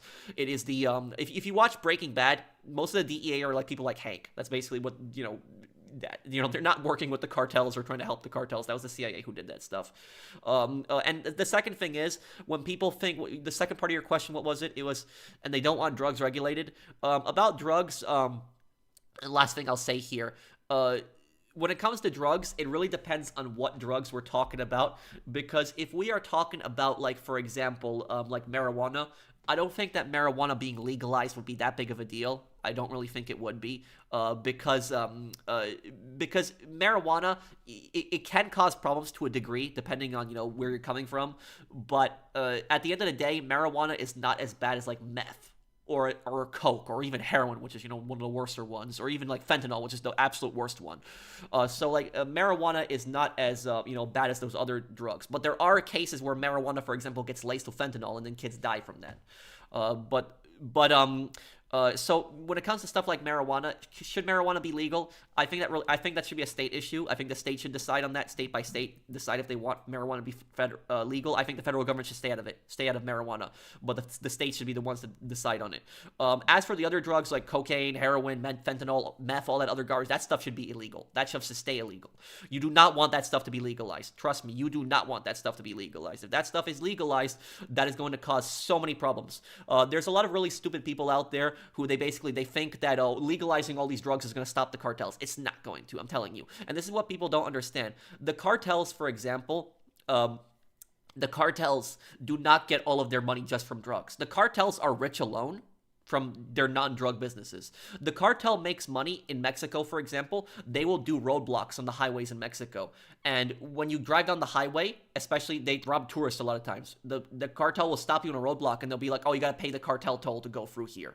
And so they charge tourists doing that, and they basically steal millions of dollars in every year just doing that alone, just those tolls that they force tourists to pay and stuff like that. And the police in Mexico do almost nothing about these cartel roadblocks. They're either corrupt or they're too scared to do something like that. Like in America, if a gang tried to shut down a highway and tried to do a toll, like that would be cleaned up really quickly within an hour.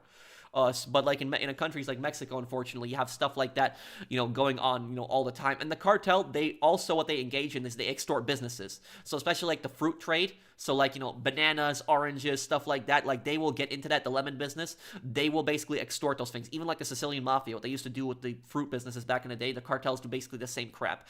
The cartels, they also run their own legitimate businesses. They run casinos, other stuff. They run their own stores. So the cartels have plenty of ways to make money. It's not just drugs. People think that by legalizing drugs, it's going to take away all the cartel's money. But no, the cartel has plenty of other fields they can make money in.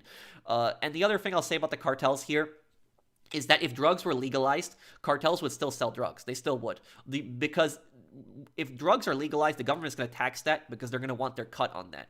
And so the cartels are still going to sell drugs, but they're going to sell drugs for cheaper than the companies are going to sell them, and they're not going to sell them with tax. And so people are still going to go to the cartels to basically buy drugs. So it's not going to happen. If you wanted a perfect example why legalizing drugs would be a disaster, you look at a place like Portland. If you look at Portland, I don't want to really talk the politics. I'm only going to talk the policies here. In Portland, what they did was they basically decriminalized all drug use. Everything. And so in Portland, what will basically happen is there could be a guy in Portland that could be on the streets literally smoking meth, like right in the middle of the street. And if a cop sees that, the cop is basically going to go up to him and basically give him like a piece of paper and be like, oh, here's the number. You call this number. It's a rehabilitation number. That's it. And the cop's going to walk away. That is basically what the law was like in Portland. I'm not making this up. That's literally what the law was like in Portland. Cops were basically instructed to give these drug addicts a piece of paper and just walk away, even if they're smoking drugs in the middle of the street. And that, as you can imagine, most drug addicts do not call the number. They do not.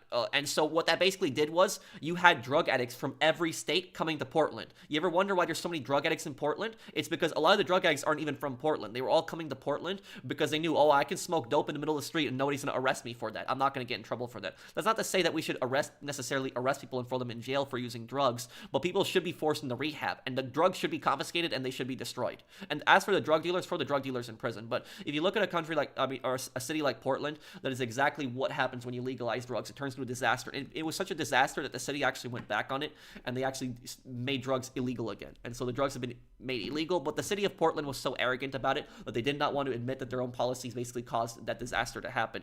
People compare it to Portugal. They say like, oh, why did Portugal succeed but Portland failed? The difference between Portugal and Portland is that Portland did decriminalize all drugs. Portland decriminalized all drugs, but the difference is how it was enforced. In Portland, the cops would just give you a piece of paper and they would tell you, call this number, that's it. But in Portugal, if they caught you smoking, meth in the middle of the street in Portugal, the police, what they would do is they would take the meth away from you. They would destroy it, confiscate it, and then they would throw the drug dealers in prison, and they would force the person to go to rehab. So they wouldn't throw the person in jail, but they would force the person to attend rehab. And that helped clean up their country. Not throwing drug addicts in prison, but forcing them to, go to rehab. They still confiscated drugs, they still destroyed it, and they still arrested the drug dealers. So Portland did not. And that's why Portland was, a disaster, but Portugal wasn't. So you do not want to, as an Oregonian, I can confirm. So you know what I'm talking about, Dylan. So, you do not want these hard drugs legalized. Like I said, marijuana being legalized is not a big deal. It's not a big deal if it happens. But trust me, you do not want meth, coke, heroin, fentanyl. You do not want that garbage legalized. You don't. You're going to see people, dying in the middle of the street from drug use if that happens. You got roadblocks in Minnesota and nothing happens. Well, that's, again, I don't want to get into the whole political drama, NK gentlemen, but what I will basically say about this is that there are certain states that do not enforce the laws when people are protesting, unfortunately. And I'm not, taking a side on any government policy or position. The only thing that I'm saying is that people have the right to protest as much as they want, but you cannot block the road. You can't. You cannot, get in the middle of the road and impede traffic. That's illegal. It's happened in a lot of states where people get in the middle of the road and they block traffic. You can't do stuff like that. That's illegal. Unfortunately, there's a lot of times where the police, they don't want to do anything about that. They don't want to arrest people like that for doing that. But you can't block the streets. You cannot impede traffic. You can't do that. What do you know about, anti-communist killings in Indonesia? Well, I don't really know that much about Indonesia's history, Adrian. I know that there was a possible that Indonesia was getting into a conflict with Malaysia, but then they started focusing on the communist militias and getting rid of those. You should know women do run criminal organizations. Oren Ishii is the boss of the Yakuza. She's well known. As you asked us during Kwame 2, Doshin was wife as chairman. Well, yeah, I guess the Yakuza have a different culture where women can be bosses, but I'm saying, like, in the American Mafia, a woman would never be allowed to be a boss, so I guess they're, the culture is different when it comes to Yakuza. As someone in Vancouver, Washington, and Portland just right next to Vancouver, it hit really close to home. Yeah, so I'm assuming some of those drug problems cross over into Vancouver also.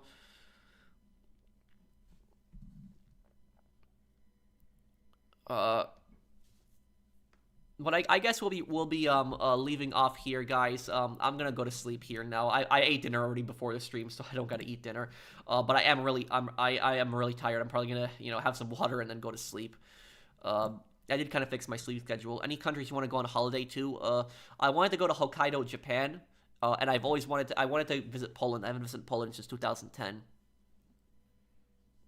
Peaceful protest is better than aggressive protest, of course. Yeah. Peaceful protest is always the way to go. The only thing I'm saying is you just can't block the street. That's the only thing. You have a good night, Pro. Thank you, dude. Come to let Phoenix know. Pat, read his comment. What's Phoenix's question?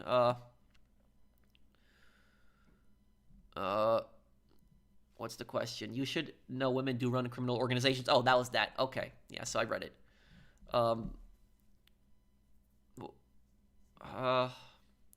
Okay, so I guess I'll be going here, guys.